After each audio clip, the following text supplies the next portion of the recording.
এই যে বন্ধুরা শুনছো, আশিক প্রিয়াঙ্কার নতুন নতুন রোমান্টিক ভালোবাসার গল্প পেতেও শুনতে চাইলে আমাদের সাগর এডিটিং চ্যানেলটি সাবস্ক্রাইব করে বেল বাটনটি অন করে দিও। লাইক কমেন্ট করতে মোটেও ভুলবে না কিন্তু। ধন্যবাদ সবাইকে। প্লিজ বেবি দাও না একটা। দেব না তোমাকে কতবার বললাম, যেদিন তোমার সঙ্গে আমরা সামনাসামনি দেখা হবে সেদিন আমি তোমাকে আমার সব কিছু দিয়ে দেব।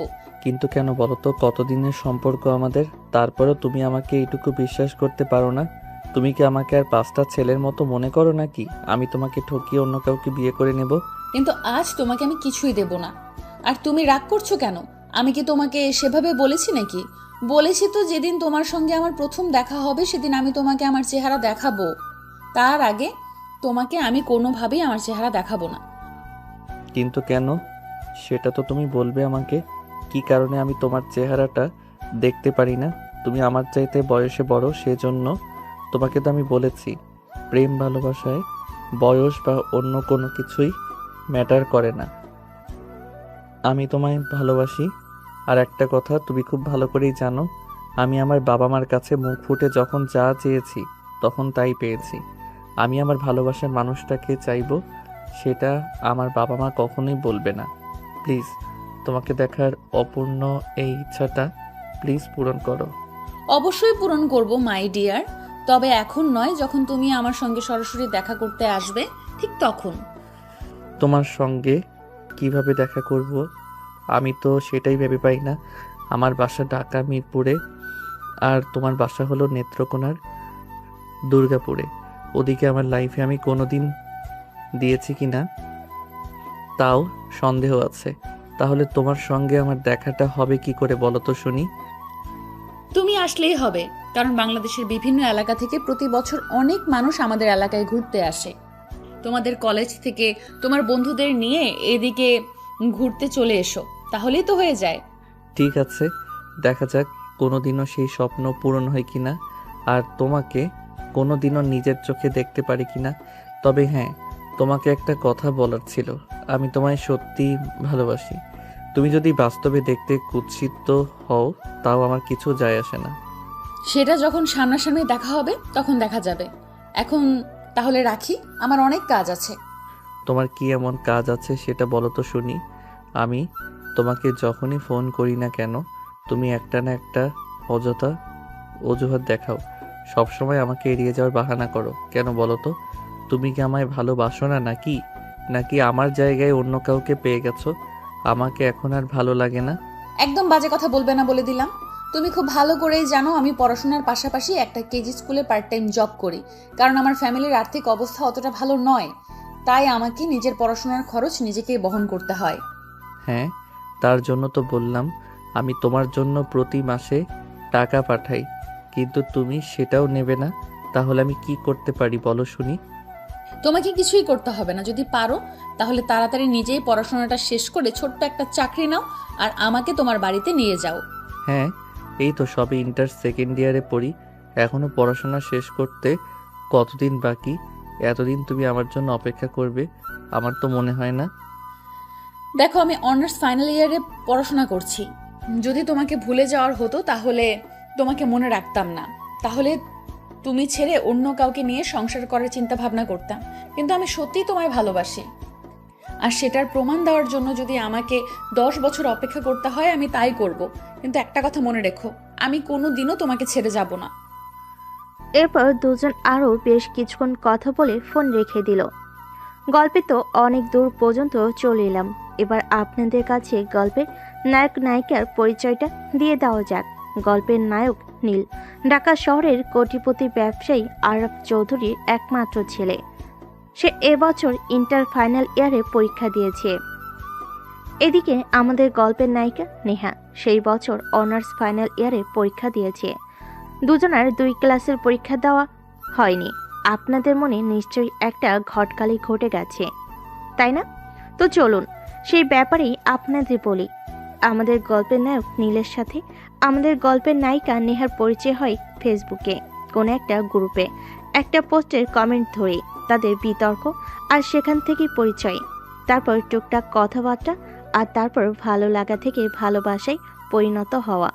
কিন্তু সমস্যা হলো নেহা নীলের চাইতে বয়সে 4 বছরই বড়, কিন্তু নীলের সেটা নিয়ে কোনো মাথা ব্যথা নেই। তার কাছে ভালোবাসাটাই সবচেয়ে গুরুত্বপূর্ণ। যদিও নেহা এই সম্পর্ক থেকে অনেকবার পিছিয়ে আসতে চাইছিল, কিন্তু নীল এতটাই ভালোবাসে যে কোনোভাবেই নেহাকে সেই সম্পর্ক থেকে পিছিয়ে যেতে দিল না। তো ভিউয়ার্স, চলুন কথা না বাড়িয়ে মূল গল্পে ফিরে আসি, আর বাকি ইতিহাসটা হয়ে গল্পের মধ্যেই জেনে নেবেন। এদিকে দেখতে দেখতে নীল ইন্টার পাস করলো, অনার্সে ভর্তি হবে। আজ তার ভার্সিটির প্রথম দিন। কাল সকালবেলা ঘুম থেকে উঠে ফ্রেশ হয়ে নাস্তা করে তৈরি হয়ে নিল, আর তখনই হঠাৎ তার মনে পড়ল একটা ইম্পর্ট্যান্ট কাজ বাকি পড়ে আছে। সেটা হলো নেহাকে ফোন করা এবং তাকে জানিয়ে দেওয়া। তাই সে সঙ্গে সঙ্গেই মোবাইলটা হাতে নিল আর নেহাকে ফোন করলো। হাই বেবি, কি অবস্থা তোমার? কেমন আছো তুমি? এই তো আলহামদুলিল্লাহ ভালো আছি। তোমার কি অবস্থা? তুমি কেমন আছো? আর এত সকালে হঠাৎ ফোন করলে যে? তুমি তো কখনো সকাল সকাল ফোন করো না। তুমি হয়তো ভুলে গেছো আমি ভার্সিটিতে ভর্তি হয়েছি, আর আজকে আমার ভার্সিটির প্রথম দিন, তাই তোমাকে ফোন করলাম। শুভ কাজে যাওয়ার আগে তো ভালোবাসার মানুষটাকে জানিয়ে যাওয়া উচিত। ও আচ্ছা, এই ব্যাপার। তোমাকেও একটা গুড নিউজ দেওয়ার আছে। আমি কিন্তু অনার্স ফাইনাল ইয়ারের পরীক্ষা দিয়েছিলাম, সেটা তোমার মনে আছে? হ্যাঁ, অবশ্যই মনে আছে। আর মনে থাকবেই বা না কেন? আজ তোমার রেজাল্ট, তোমার কথা ছিল। তোর রেজাল্ট কি বের হয়েছে? হ্যাঁ, আমি ফার্স্ট ক্লাস পেয়েছি। জানো, আজ আমার কি খুশি লাগছে, আমি তোমাকে আমার খুশিটা জাস্ট বোঝাতে পারবো না। সত্যি? এটা শুনে আমারও খুব ভালো লাগছে। যাই হোক, এখন তাহলে রাখি, আমাকে বেরোতে হবে, তা না হলে আবার প্রথম দিনই লেট হয়ে যাবে। এই বলে নীল ফোনটা কেটে দিয়ে বাসা থেকে বের হয়ে ভার্সিটির উদ্দেশ্যে রওনা দিল। সেখানে পৌঁছাতে লাগবে 20 মিনিটের মতো সময়। আজ প্রথম দিন ভার্সিটিতে এসেছে, তাই আজ আর ক্লাস হলো না। সবাই সবার সঙ্গে পরিচয় পর্বটা সেরে নিল। একে একে সবাই সবার সঙ্গে পরিচয় করে নিল। এরপর চলে গেল। বেশ কিছুদিন নিজের সঙ্গে একটা ছেলের খুব ভালো বন্ধুত্ব হয়েছে। সবসময় একে অপরের সঙ্গে সময় কাটায়। দুজন যেন দুজনের খুব ভালো বন্ধু হয়ে উঠেছে। সবচাইতে ভালো ব্যাপার হলো এটাই যে সেই ছেলেটা বাড়ি নেত্রকোনার দুর্গাপুরে। সেদিন বিকেলবেলা একসঙ্গে কথা বলছিল, তখনই হঠাৎ নীল কথার প্রসঙ্গে বলে, এবার হয়তো আমি তোমাদের এলাকায় আসার সুযোগ পাবো। হয়তো আল্লাহ আমার দিকে মুখ তুলে তাকিয়ে আছে। এটা আমার জন্য একটা সুযোগ করে দিয়েছে। কিন্তু কি করে এই অসাধ্য সাধন হলো, আমি তো সেটাই বুঝতে পারছি না। আসলে তোমাদের এলাকার একটা ছেলে আমি যেই ভার্সিটিতে ভর্তি হয়েছি সেই ভার্সিটিতে ভর্তি হয়েছে। ছেলেটার সঙ্গে আমার খুব ভালো বন্ধুত্ব বলতে পারো। তোমার প্রসঙ্গই ওই ছেলেটার সঙ্গে আমার পরিচয় আর বন্ধুত্ব তা হয়ে উঠেছে। আমি যখন জানতে পারি ছেলেটার বাড়ি তোমাদের এলাকায়, তখনই আমি ছেলেটার সঙ্গে বন্ধুত্ব করি। ও, তাহলে তো খুবই ভালো ব্যাপার। এবার নিশ্চয়ই তোমার দেখা পাওয়া যাবে। এভাবে চলে গেল বেশ কিছুদিন। দেখতে দেখতে ঈদের ছুটি পড়ে গেল। হৃদয় গ্রামের বাড়িতে যাবি, তখনই নীল তাকে বলল, দোস্ত, আমি তোর সঙ্গে তোদের বাড়িতে যেতে চাই, যদি তোর কোনো প্রবলেম না থাকে তো। তুই আমাদের বাড়িতে যাবি সেটা তো খুব ভালো কথা। আমি তো ভেবেছিলাম তোকে বলবো, কিন্তু তুই কোটিপতির বাবার একমাত্র আদরের ছেলে। আমাদের এলাকায় গিয়ে থাকতে পারবি? আমরা তো গ্রাম অঞ্চলে থাকি। সেটা কোনো ব্যাপার না, আমি পারবো। আসলে তোমাদের এলাকায় আমার একটা কাজ আছে, খুবই সিক্রেট, যেটা আমি তোকে বলতে পারবো না। আজ পর্যন্ত কাউকেই বলিনি, আমার ফ্যামিলির মানুষদের কেউ না। এখন তুই যদি কোনো কিছু জানতে না চেয়ে আমাকে নিয়ে যেতে পারিস, তাহলে আমি তোর সঙ্গে যাব। আরে দোস্ত, এসব তুই কি বলছিস? তুই আমার বন্ধু, আর আমি তোকে কোনো কিছু জিজ্ঞেস না করে আমাদের বাড়িতে নিয়ে যেতে পারবো না। এমনটা তো কখনো হতেই পারে না। তুই আমার খুব ভালো বন্ধু। আমি খুব ভালো করেই জানি তুই খারাপ কিছু করবি না, তাই নির্দ্বিধায় তোকে আমি আমার সঙ্গে নিয়ে যাব। ঠিক আছে, তাহলে আমি আজকেই বাসায় গিয়ে জিনিসপত্র গুছিয়ে তোর বাসায় চলে আসব, আর তারপর তোর সঙ্গেই চলে যাব। আচ্ছা ঠিক আছে, চলে আয়। আমিও তাহলে আমার আম্মুকে ফোন দিয়ে বলে দিই আমার সঙ্গে তুই যাবি। আসলে তুই শহরের মানুষ, আমাদের নিয়ে কথা নেই, তোর জন্য তো একটু এক্সট্রা আয়োজন করতে হবে, তাই না? আরে না দোস্ত, সেরকম কিছুই করতে হবে না। আমি তোদেরকে কোনো ঝামেলায় ফেলতে চাই না। আসলে একটা কাজ পড়েছে তোদের এলাকায়, তাই যেতে হবে। না গিয়ে উপায় নেই, তাই তোর সঙ্গে যাচ্ছি। আমি তো তোদের এলাকা চিনি না, যদি কখনো কোনো প্রবলেমে পড়ে যাতে তুই সহযোগিতা করতে পারিস। ঠিক আছে দোস্ত, তুই কোনো চিন্তা করিস না, তোর কোনো প্রবলেম হবে না। আমাদের এলাকায় যদি তুই কখনো কোনো প্রবলেমে পড়িস, তাহলে আমি তোকে সর্বাধিক সহযোগিতা করব, যতটুকু আমার সাধ্যে কুলায়। এই বলে নীল হৃদয়ের সঙ্গে কথা বলা শেষ করে বাসে চলে আসলো। আর বাসে এসে তার আম্মুকে সে বলল, আম্মু, আমি আমার বন্ধুর সঙ্গে একটু নেত্রকোনার দুর্গাপুরে যাব। ও অনেক রিকোয়েস্ট করে বলছে ওর সঙ্গে ওদের বাড়িতে যাওয়ার জন্য। তাছাড়া আমার তো কখনোই পাহাড়ি এলাকা দেখা হয়নি, তাই আমি যেতে চাই। যেতে চাও? যাবে। আমরা কি কখনো তোমার সিদ্ধান্তে অমত পোষণ করেছি? আমরা সব সময় তোমাকে সাপোর্ট করে এসেছি আর ভবিষ্যতেও সাপোর্ট করে যাব। Thank you so much. আমি জানতাম তুমি কখনোই আমার সিদ্ধান্তে অমত পোষণ করবে না, তাই আমি আমার বন্ধুকে বলে এসেছি আমি ওর সঙ্গে যাব। যাই হোক, আমার ওখানে যেতে কিছু টাকা লাগবে। ঠিক আছে, কোনো সমস্যা নেই। আমি তোমার আব্বুকে বলবো তোমার বিকাশ অ্যাকাউন্টে পাঠিয়ে দিতে। আরেকটা কাজ করো, কবে যাবে তুমি? তোমার তো ওইখানে যেতে হলে এক্সট্রা কিছু কাপড় চোপড় নিয়ে যেতে হবে। সেইগুলো একটু কিনে নিয়ে আসো কষ্ট করে। আমার তো এখন শপিংয়ে যাওয়ার সময় নাই। তাছাড়া কয়দিন পর ঈদ, তুমি কি ঈদের আগে চলে আসবে নাকি ঈদ ওখানে করে তারপর আসবে? বন্ধুর বাড়িতে ঈদের ছুটিতে যাচ্ছি। ঈদের আর 4-5 দিন বাকি আছে। ঈদের আগে কি ওরা চলে আসতে দেবে? ঈদ করে তারপরে আসব। ঠিক আছে বাবা, কোনো সমস্যা নেই। তুমি যেটা ভালো মনে করো সেটাই করো। আমরা তো কখনো কোনো ব্যাপারে তোমাকে নিষেধ করিনি আর ভবিষ্যতেও করব না। তুমি আমাদের আদরের একমাত্র ছেলে। আমরা চাই তুমি আমাদের কোনো কষ্ট না পাও। অতঃপর মায়ের সঙ্গে কথা বলা শেষ করে বেঙ্গলি চলে গেল। সেখান থেকে তার ঈদের ড্রেস সহ নানা কাপড় চোপড় কিনে নিল, আর সেই সঙ্গে তার প্রিয়তমার জন্য কিছু স্পেশাল গিফট। কেনাকাটা শেষ হলে সে বাসায় চলে আসলো এবং সব কিছু গুছিয়ে নিয়ে হৃদয়ের বাসায় চলে গেল। সেখান থেকে তার রাতের বেলা বাসে উঠবে আর সকালে দুর্গাপুর গিয়ে পৌঁছাবে। দোস্ত, বিশ্বাস কর, আমি কোনোদিন ভাবতেও পারিনি তুই নিজে থেকে আমাদের বাড়িতে যাওয়ার কথা বলবি। জানিস না আমার কি খুশি লাগছে, আমি তোকে বলে বোঝাতে পারবো না। আমার অনেক খুশি লাগছে। আমি তোকে বলাতেই তুই রাজি হয়ে গেলি। আমার সঙ্গে তোর এই কদিনের পরিচয়, আর কদিনের পরিচয় তুই আমার খুব ভালো বন্ধু হয়ে গেছিস। যাই হোক, বাস কখন ছাড়বে? এই তো আমি কিছুক্ষণ আগেই কন্ট্রাক্টরকে ফোন করেছিলাম। কন্ট্রাক্টর বলেছে 10টার স্টেশনে থাকতে। অতঃপর দুজনেই রাতের খাওয়া দাওয়া করে রাত 10টার দিকে বাস স্টপে চলে এলো, আর সেখান থেকে বাসে উঠে সকাল 6টায় দুর্গাপুর স্টেশনে নামলো। সেখান থেকে একটা অটোতে করে হৃদয়ের বাড়িতে চলে গিয়ে উঠল। অনেকটাই গ্রামাঞ্চল বলা চলে, একদম বাংলাদেশের শেষ সীমানার দিকে, অত্যন্ত পাহাড় এলাকা। হৃদয়ের কাছ থেকে জানতে পারল এটা দুর্গাপুরের বিজয়পুর। হৃদয় নীলকে নিয়ে বাড়ির গেটের সামনে পৌঁছালো।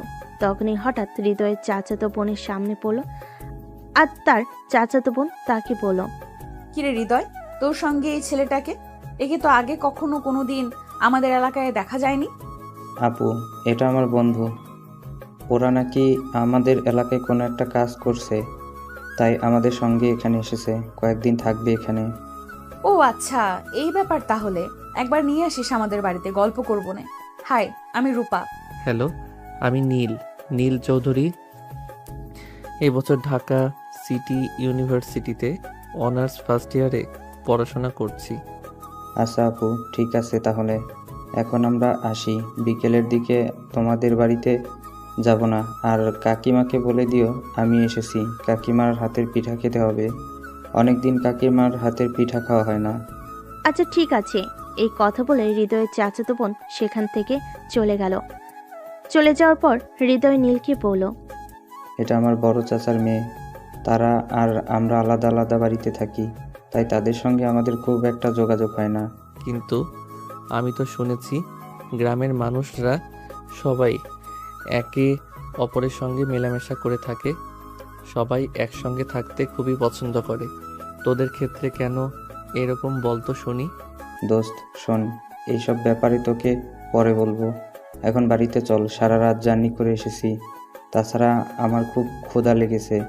আগে বাড়িতে গিয়ে খাওয়া দাওয়া করে বিশ্রাম নেই, তারপর তোকে বলবো।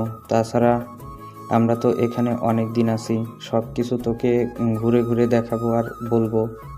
আচ্ছা দোস্ত, ঠিক আছে, চল ভিতরে। এই বলে নীল আর হৃদয় দুজনে বাড়ির ভিতর প্রবেশ করলো। নীল হৃদয়ের আম্মুকে সালাম দিয়ে কৌশল বিনিময় করলো। হৃদয়ের আম্মু বেশ ভালো মনের মানুষ। নীলকে সাদরের সম্ভাষণ জানিয়ে তিনি ভিতরে নিয়ে আসেন এবং হাত মুখ ধোয়ার পানি এগিয়ে দিলেন। নীল ওই হাত মুখ ধুয়ে ফ্রেশ হয়ে তারপর হৃদয়ের সঙ্গে বসে সকালের নাস্তা সেরে নিল। নাস্তা করা শেষ হলে হৃদয়ের আম্মু নীলকে বলল, বাবা শোনো, তোমায় একটা কথা বলি। এসেই যখন ভালো হয়েছে, তুমি আমাদের এখানে কয়দিন থাকবে। সামনেই তো ঈদ, আমাদের এখানেই যাবে, তারপর এখান থেকে যাবে। সে ব্যাপারে তোমাকে কোনো চিন্তা করতে হবে না আম্মু। আমি ওকে বলে এনেছি আমাদের এখানে থাকবে আর আমাদের এখানেই ঈদ করবে। ঈদের ছুটি শেষ হলে এখান থেকে ঢাকায় চলে যাবে। আন্টি, হৃদয় একদম ঠিক কথাই বলেছে। আমিও বাসায় বলে এসেছি আপনাদের এখানে এই কয়দিন থাকবো। আসলে ঈদের ছুটি তো অনেক দেরির ছুটি আছে। তাছাড়া আমার কখনো পাহাড় দেখা হয়নি, তাই ভাবছি আপনাদের এখানে কিছুদিন থেকে আপনাদের এলাকাটা ভালো করে ঘুরে দেখব। হ্যাঁ, সেটা তুমি একদম ঠিক কথা বলছো। আমাদের এলাকাটা অনেক সুন্দর। তুমি এক সপ্তাহ ঘুরে বেড়ালেও সবকিছু দেখে শেষ করতে পারবে না। এই ধরো বিদেশিদের কালচার, একাডেমি, তারপর আছে বিজয়পুরের নীলপানি, সাদামাটির পাহাড়, ওদিকে আবার আছে রানী রাসমণির স্মৃতিসৌধ।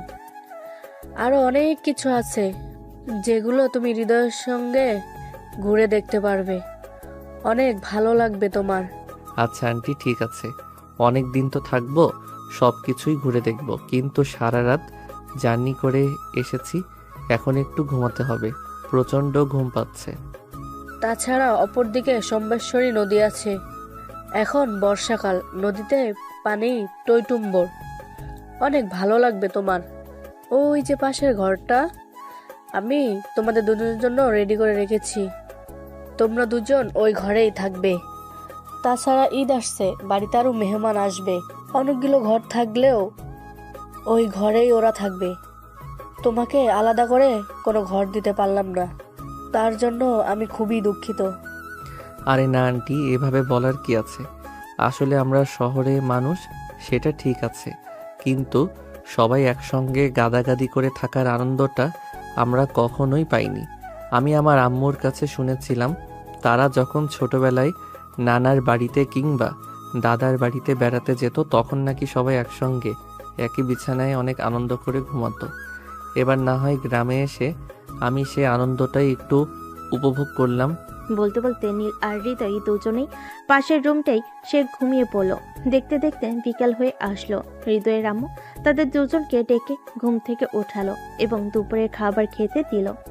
খাওয়া দাওয়া শেষ হলে হৃদয় নীলকে বলল, দোস্ত চল, বড় চাচার বাড়িতে যাওয়া যাক। আপু বলে গিয়েছে ওদের বাড়িতে যেতে, আর কাল তোকে নিয়ে ঘুরতে বের হব। আজ তো অনেক রাস্তা জার্নি করে এসেছি, আজ আর যেতে মন চাইছে না। চল আজকে বড় চাচার বাড়ি থেকে ঘুরে আসি। ঠিক আছে দোস্ত, তবে আমার একটা কাজ আছে, তুই 1 মিনিট ওয়েট কর, আমার একটা ফোন দেওয়ার আছে, আমি 2 মিনিট কথা বলেই আসছি। এই বলে নীল সেখান থেকে একটু দূরে গেল এবং সঙ্গে সঙ্গে নেহার নাম্বারে ফোন করলো। দুবার ফোন হতেই নেহা ফোনটা রিসিভ করলো। তা এসেছে তো, অনেকক্ষণ হয়েছে, এতক্ষণে কেন আমাকে ফোন করলে? আমি অনেকক্ষণ আগে এসেছি, সেটা তুমি জানলে কি করে? আমি তো তোমাকে একবারও ফোন করে বলিনি যে আমি কখনো এসেছি। তুমি বলবে আর তারপর আমাকে জানতে হবে, এটা কোনো হাদিসে লেখা আছে নাকি? আমি সব জানি তুমি কখন এসেছো আর কখন কি করেছো। যাই হোক, দুপুরের খাওয়া কেমন হয়েছে? হ্যাঁ ভালোই, আন্টির হাতের রান্না জাস্ট অসাধারণ। আচ্ছা একটা কথা বলো, তুমি কি আমায় দেখেছো? আর যদি দেখে থাকো তাহলে তুমি আমার সামনে আসোনি কেন? আমি আসবো, সময় যখন হবে তখন আমি নিজেই তোমার সামনে আসব।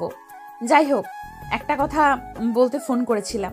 আমি জানি তুমি এখন এক জায়গায় যাচ্ছ, তবে একটা কথা মনে রেখো, যদি কোনো মেয়ের দিকে চোখ তুলে তাকিয়েছো তাহলে তোমার চোখ তুলে কিন্তু মার্বেল বসিয়ে দেব, মনে রেখো। এরকম কথা তুমি বলতে পারলে? আমি কত দূর থেকে কত কষ্ট করে শুধু তোমার সঙ্গে দেখা করার জন্য এসেছি, আর তুমি কিনা বলছো আমি অন্য মেয়েদের দিকে তাকাবো? শোনো, ঢাকা শহরে মেয়ের কোনো অভাব নেই। আমি চাইলে 10-12টা মেয়ের সঙ্গে রিলেশন করতে পারি, কিন্তু তোমায় ভালোবাসি। ভালোবাসার মানুষ রেখে আমি কেন অন্য নারীতে আসক্ত হতে যাব? তোমাদের ছেলেদের বিশ্বাস নেই বাবু। তোমরা ঘরে বউ রেখেও আরো 10টা মেয়ের সঙ্গে পরকিয়া করতে পারো, আর সেখানে আমি তো তোমার গার্লফ্রেন্ড, তাও আবার তোমার চাইতে বয়সে সিনিয়র। তুমি এখনো আমার চেহারা পর্যন্ত দেখোনি, তাহলে তুমি যে আরেকটি মেয়ে দেখলে তার সঙ্গে ইটিস পিটিস করবে না, তার কি এমন গ্যারান্টি আছে? আমাকে যখন বিশ্বাসই করো না, তাহলে আছো কেন আমার সঙ্গে সম্পর্কে? আমার সঙ্গে ব্রেকআপ করে নিলেই তো পারো। যেখানে বিশ্বাস নেই সেখানে তো ভালোবাসা মূল্যহীন। হয়েছে হয়েছে, আর বলতে হবে না। এখন দয়া করে ফোনটা রাখো, তোমার বন্ধু ওদিকে তোমার জন্য অপেক্ষা করছে। আচ্ছা, তুমি আমাকে একটা সত্যি করে কথা বলো না, তুমি জানলে কি করে? বললাম তো বলবো না, সময় হলে আমি ঠিকই তোমার সামনে আসব। তবে একটা কথা আবারও তোমাকে মনে করিয়ে দিচ্ছি, উল্টাপাল্টা কিছু করলে তোমার খবর আছে বলে দিলাম। এই বলে নেহা নীলকে আর কোনো কথা বলার সুযোগ না দিয়ে ফোনটা কেটে দিল। হৃদয় এদিকে নীল তার বন্ধু হৃদয়ের সঙ্গে তার চাচার বাড়িতে চলে গেল। নীল আর হৃদয় সেখানে যাওয়ার পর হৃদয়ের চাচাতো বোন তাদের দুজনকে বারান্দায় বসতে দিয়ে বলল, হৃদয়, তোরা দুজন এখানে বস, আম্মু তোদের জন্য পিঠা বানিয়েছে। আমি সকালবেলা এসেই বলেছিলাম আমি তোদের জন্য পিঠা নিয়ে আসি। এ শুনে নীল প্রথমবার মেয়েটার দিকে তাকালো। মেয়েটা মাশাআল্লাহ দেখতে অনেক সুন্দরী, একদম পরীর মতো বলা চলে। নীল শুনেছিল পাহাড়ি এলাকার মেয়েরা একটা কালো বর্ণের হয়। একটু কালো বর্ণের হয়, কিন্তু এই মেয়েটাকে দেখে সেরকম মনে হচ্ছে না, মনে হচ্ছে যেন পাহাড়ি কন্যা। নিজের হাতে এই মেয়েটাকে অপরূপ সৌন্দর্য দান করেছে। যাই হোক, এই মেয়ের দিকে নজর দেওয়া তো যাবে না, হাজার হোক বন্ধুর বড় বোন বলে কথা। তাছাড়া ও নীল একটা মেয়েকে ভালোবাসে, যার সঙ্গে এখনো তার দেখা হয়নি। এসব চিন্তা করতে করতে হৃদয়ের চাচাতো বোন দুটো প্লেটে করে তাদের জন্য পিঠা নিয়ে আসলো, আর তারা দুজনেই বসে পিঠা খেতে শুরু করলো। তখনই হৃদয়ের চাচাতো বোন নীলকে উদ্দেশ্য করে প্রশ্ন করলো, তা তোমার ফ্যামিলির মানুষজনকে নিয়ে এলে না আমাদের এলাকায়? আসলে ফ্যামিলিতে আমার আব্বু আম্মু ছাড়া অন্য কেউ নেই। আমার আব্বু বিজনেসম্যান, উনি ব্যবসার কাছে সবসময় ব্যস্ত থাকেন, আর আম্মু বাসায় থাকেন, কিন্তু আব্বু আম্মুকে কোথাও যেতে দেয় না। আম্মু কোথাও চলে গেলে নাকি আব্বুর একটু ভালো লাগে না, তাই। পিওর ভালোবাসা, ভালোবাসাগুলো এমনই হওয়া উচিত। আচ্ছা আপু, আপনি তো আমাদের চাইতে বয়সে বড়, আপনাকে একটা প্রশ্ন করার ছিল, যদি কিছু মনে না করেন। হ্যাঁ, আমি হৃদয়ের বড় বোন, তোমারও বড় বোনই হব। বলো কি বলবে। আচ্ছা ধরেন আমি আমার চাইতে বয়সে বড় একটা মেয়েকে ভালোবাসলাম, মেয়েটা ছোটখাটো একটা চাকরিও করে, আমার ফ্যামিলি মেনে নিল, কিন্তু ওই মেয়ের ফ্যামিলি কি এই মেয়ের সম্পর্কটা মেনে নেবে? জানি না, হয়তো মেনে নিতেও পারে, কারণ মেয়েটা যদি ভালোবাসাকে সবচেয়ে বেশি প্রায়োরিটি দিয়ে থাকে তাহলে তার ফ্যামিলিকে সে এতটা প্রায়োরিটি দেবে না। তাছাড়া ওই মেয়ের ফ্যামিলিটা যদি ভালো হয় তাহলে ভালোবাসা তাকেই সবচাইতে আগে দেখবে, বয়সটাকে নয়। কিন্তু তুমি কেন এরকম প্রশ্ন করলে আমি জানতে পারি? না মানে আসলে সেরকম কোনো ব্যাপার নয়, মনে পড়লো তাই বললাম। আচ্ছা যাই হোক, আজকে তাহলে আমরা আসি। এই বলে হৃদয় আর নীল সেখান থেকে চলে আসলো। এরপর দিন সকালবেলা ঘুম থেকে উঠে ফ্রেশ হয়ে নাস্তা করে হৃদয় আর নীল দুজনেই মিলে বের হলো বিজয়পুরের সাদামাটির পাহাড় আর নীলপানি দেখতে যাবে বলে। তখন হঠাৎ নেহা তাকে ফোন করলো। এই যে মিস্টার, শোনো, ঘুরতে যাচ্ছ বেশ ভালো কথা, তবে আমি যেটা বলেছিলাম সেটা যেন মাথায় থাকে, পাহাড়ি মেয়েদের দিকে যেন নজর না পড়ে। হ্যাঁ প্লিজ, তুমি একবার আমার সামনে আসো। আমি এত দূর থেকে তোমার সঙ্গে দেখা করার জন্য এসেছি, আর তোমাকে যদি দেখতে না পাই তাহলে এখানে এসে আমার লাভ কি বলো তো শুনি? আমি তো বললাম আগে তোমাকে একটু যাচাই বাছাই করে দেখি এখন সামনাসামনি, তারপর আমি তোমার সামনে আসব। যদি আমার মনে হয় যে তুমি আমার সঙ্গে একটুও চিট করার চেষ্টা করেছো তাহলে আমি তোমার সঙ্গে দেখা করব না, বরং তোমার সঙ্গে সম্পর্কও রাখবো না। প্লিজ নেহা, তুমি এরকমটা বলো না। তোমায় আমি খুব বেশি ভালোবাসি। তুমি যদি আমার সঙ্গে সম্পর্ক না রাখো আর আমার সঙ্গে সম্পর্ক বিশ্বাস করো, তাহলে আমার মরে যাওয়া ছাড়া আর কোনো উপায় থাকবে না, কারণ আমি তোমাকে আমার সবটা দিয়ে ভালোবাসি। আমার মন প্রাণ অস্তিত্ব সবকিছুর মধ্যেই শুধু তুমি রয়েছো। হ্যাঁ, আমি তো সেটাই দেখতে চাই। তুমি আমায় সত্যিই ভালোবাসো নাকি শুধু শুধুই আমার সঙ্গে টাইম পাস করছো? যদি তুমি আমার পরীক্ষায় উত্তীর্ণ হতে পারো, তবেই আমি তোমার সামনে আসব। নেহা সোনা, তোমার কি এরকম করাটা ঠিক হচ্ছে? একটা ছেলে ঢাকা থেকে তোমার জন্য দুর্গাপুর এসেছে তোমার সঙ্গে দেখা করতে, আর তুমি কি না এই ছেলেটাকে দেখা দিচ্ছ না? তুমি তোমার নিজের বিবেকের কাছে একবার জিজ্ঞাসা করো, বিবেক তোমাকে কি উত্তর দেয় সেটা আমাকে বলো। জীবনটা আমার, জীবনটা বিবেকের নয়।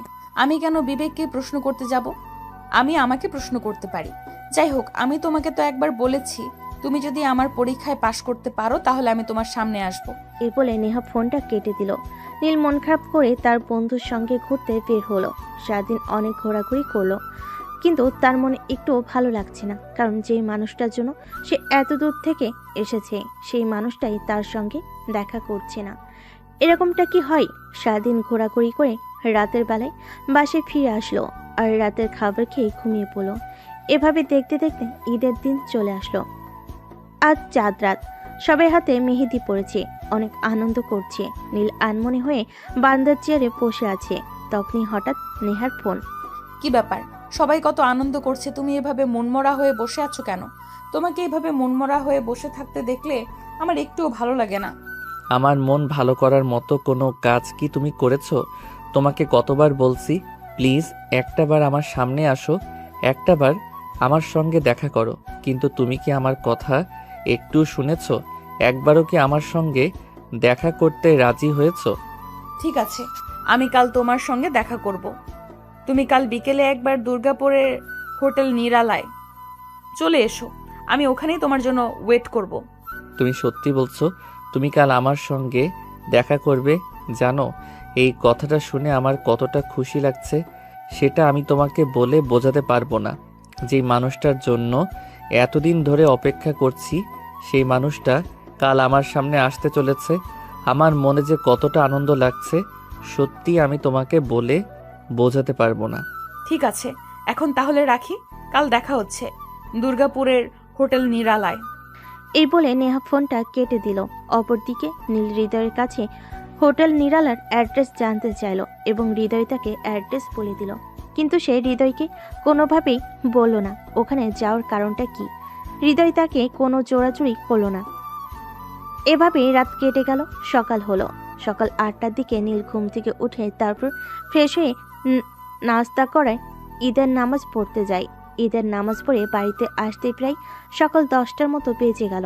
তারপর সে হৃদয়কে বলল, দোস্ত, আমাকে একটু দুর্গাপুরের একটা রেস্টুরেন্টে যেতে হবে, যেটার কথা কাল থেকে বলেছিলাম। ওখানে আমি একজনের সঙ্গে দেখা করব। ও আচ্ছা, ঠিক আছে। একটা কাজ কর, আপুর কাছে শুনলাম সেও নাকি তার বান্ধবীদেরকে নিয়ে দুর্গাপুরে ঘুরতে যাবে। তুই চাইলে ওদের সঙ্গে চলে যেতে পারিস। না, কোনো প্রবলেম হবে না। আমি একা একাই চলে যেতে পারবো। আমার সঙ্গে কারোর যেতে হবে না। আমি একটা ছেলে মানুষ, তাছাড়া ঢাকা শহরের ছেলে এখানে হারাবো না কোথাও। আর যদি হারিয়েও যায় তাহলে তোকে ফোন করে বলবো আমাকে নিয়ে আসতে। আচ্ছা ঠিক আছে, বুঝতে পেরেছি। তুই কোনো সিক্রেট মানুষের সঙ্গে দেখা করতে চাইছিস, যেটা তুই আমাদের জানাতে চাইছিস না। আচ্ছা ঠিক আছে, প্রবলেম নেই, যা তুই। আর এখানে হারানোর মতো কোনো জায়গা নেই। অতঃপর হৃদয়ের সঙ্গে কথা বলা শেষ করে সকাল 11টার দিকে নীল হৃদয়ের বাড়ি থেকে বের হলো। দুর্গাপুর এসে বেশ কিছুক্ষণ খোঁজাখুঁজি করলো, কিন্তু ওই রেস্টুরেন্টটা খুঁজে পেল না। তাই একজন লোকের কাছে জিজ্ঞাসা করলো, আসসালামু আলাইকুম, যদি কিছু মনে না করেন একটা কথা জিজ্ঞাসা করার ছিল। হ্যাঁ বলুন, আমি কিভাবে আপনাকে সহযোগিতা করতে পারি? আসলে আমি ঢাকা থেকে এসেছি, এখানকার কোনো কিছুই তেমন একটা চিনি না। হোটেল নিরালায় আমার সঙ্গে একজন দেখা করতে আসবে, ওই রেস্টুরেন্টটা কোথায় একটু বলে দিতে পারবেন? ও এই ব্যাপার, কিন্তু আপনি তো ভুল রাস্তায় চলে এসেছেন। এটা তো নাজিরপুরের এদিকে যাওয়ার রাস্তা। আপনি এক কাজ করুন, এটি দিয়ে সোজা পশ্চিম দিকে যান, ওখানে আপনি দেখতে পাবেন কালী মোড়। বলে একটা জায়গা আছে, ওখানে একটা মন্দিরও আছে। ওখানে একটা কালী মন্দির আছে বলে জায়গাটার নাম কালী মোড় বলা হয়। ওখানে একটা রাস্তা উত্তর দিকে গেছে, একটা পশ্চিম দিকে আর একটা দক্ষিণ দিকে। আপনি দক্ষিণ দিকের দুটো রাস্তা, একটাকে বলা হয় পশ্চিম গলি আর একটাকে বলা হয় পূর্ব গলি। আপনি পশ্চিম গলির রাস্তা ধরে একটু আগাবেন, তাহলে সামনে হোটেল নিরালা অ্যান্ড রেস্টুরেন্ট দেখতে পাবেন। ওকে, ঠিক আছে। আপনাকে অসংখ্য ধন্যবাদ আঙ্কেল। লোকটার সঙ্গে কথা বলা শেষ করে নীল সামনের দিকে এগোতে থাকলো এবং লোকটার দেওয়া ঠিকানা অনুযায়ী চলে আসলো এবং সেখানেই হোটেল নিরালা এন্ড রেস্টুরেন্ট দেখতে পেল। নীল ভিতরে প্রবেশ করলো এবং এক পাশে একটা টেবিলে বসে রইল। ওইটার কিছুক্ষণ পর এসে তাকে জিজ্ঞাসা করলো, এক্সকিউজ মি, আপনার কিছু লাগবে? লাগবে, তবে আমি এখানে একজনের জন্য ওয়েট করছি। সে আগে আসুক, তারপর অর্ডার করব। আচ্ছা ঠিক আছে, আপনার কিছু লাগলে আমাকে জানাবেন, আমি এখানেই আছি। এই বলে ওয়েটার চলে গেল আর নীল সেখানে বসে অপেক্ষা করতে লাগলো। এভাবে দেখতে দেখতে 2 ঘন্টা সময় অতিবাহিত হয়ে গেল, কিন্তু নেহার কথাও দেখা পাওয়া যাচ্ছে না। এদিকে নীল প্রায় বেশ কয়েকবার নেহাকে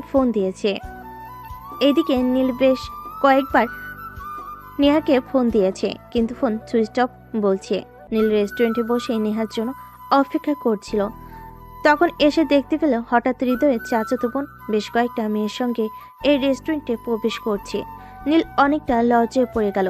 নীল একা একা বসে আছে, এই জন্য তখনই হঠাৎ হৃদয়ের চাচাতো বোন তার কাছে এসে তাকে বলল, তুমি এখানে যার জন্য অপেক্ষা করছো সে আজ এখানে আসবে না, তোমার সঙ্গে দেখা করবে না। কিন্তু কেন দেখা করবে না? আমি সেই ঢাকা থেকে তার সঙ্গে দেখা করার জন্য এখানে এসেছি। তাছাড়া আপনি কি করে জানলেন সেখানে আসবে না? আর আমি কার জন্য অপেক্ষা করছি? আমি জানি তুমি কার জন্য এখানে অপেক্ষা করছো, আর সে আমার পরিচিত বলতে পারো, আমার বন্ধু। আর সে নিজেই আমাকে এখানে পাঠিয়েছে তোমার সঙ্গে কথা বলতে। সে আমাকে বলে যে আগে আমরা যেন তোমাকে যাচাই বাছাই করে দেখে নেই, তারপর যদি পছন্দ হয় তাহলে সে তোমার সঙ্গে দেখা করবে।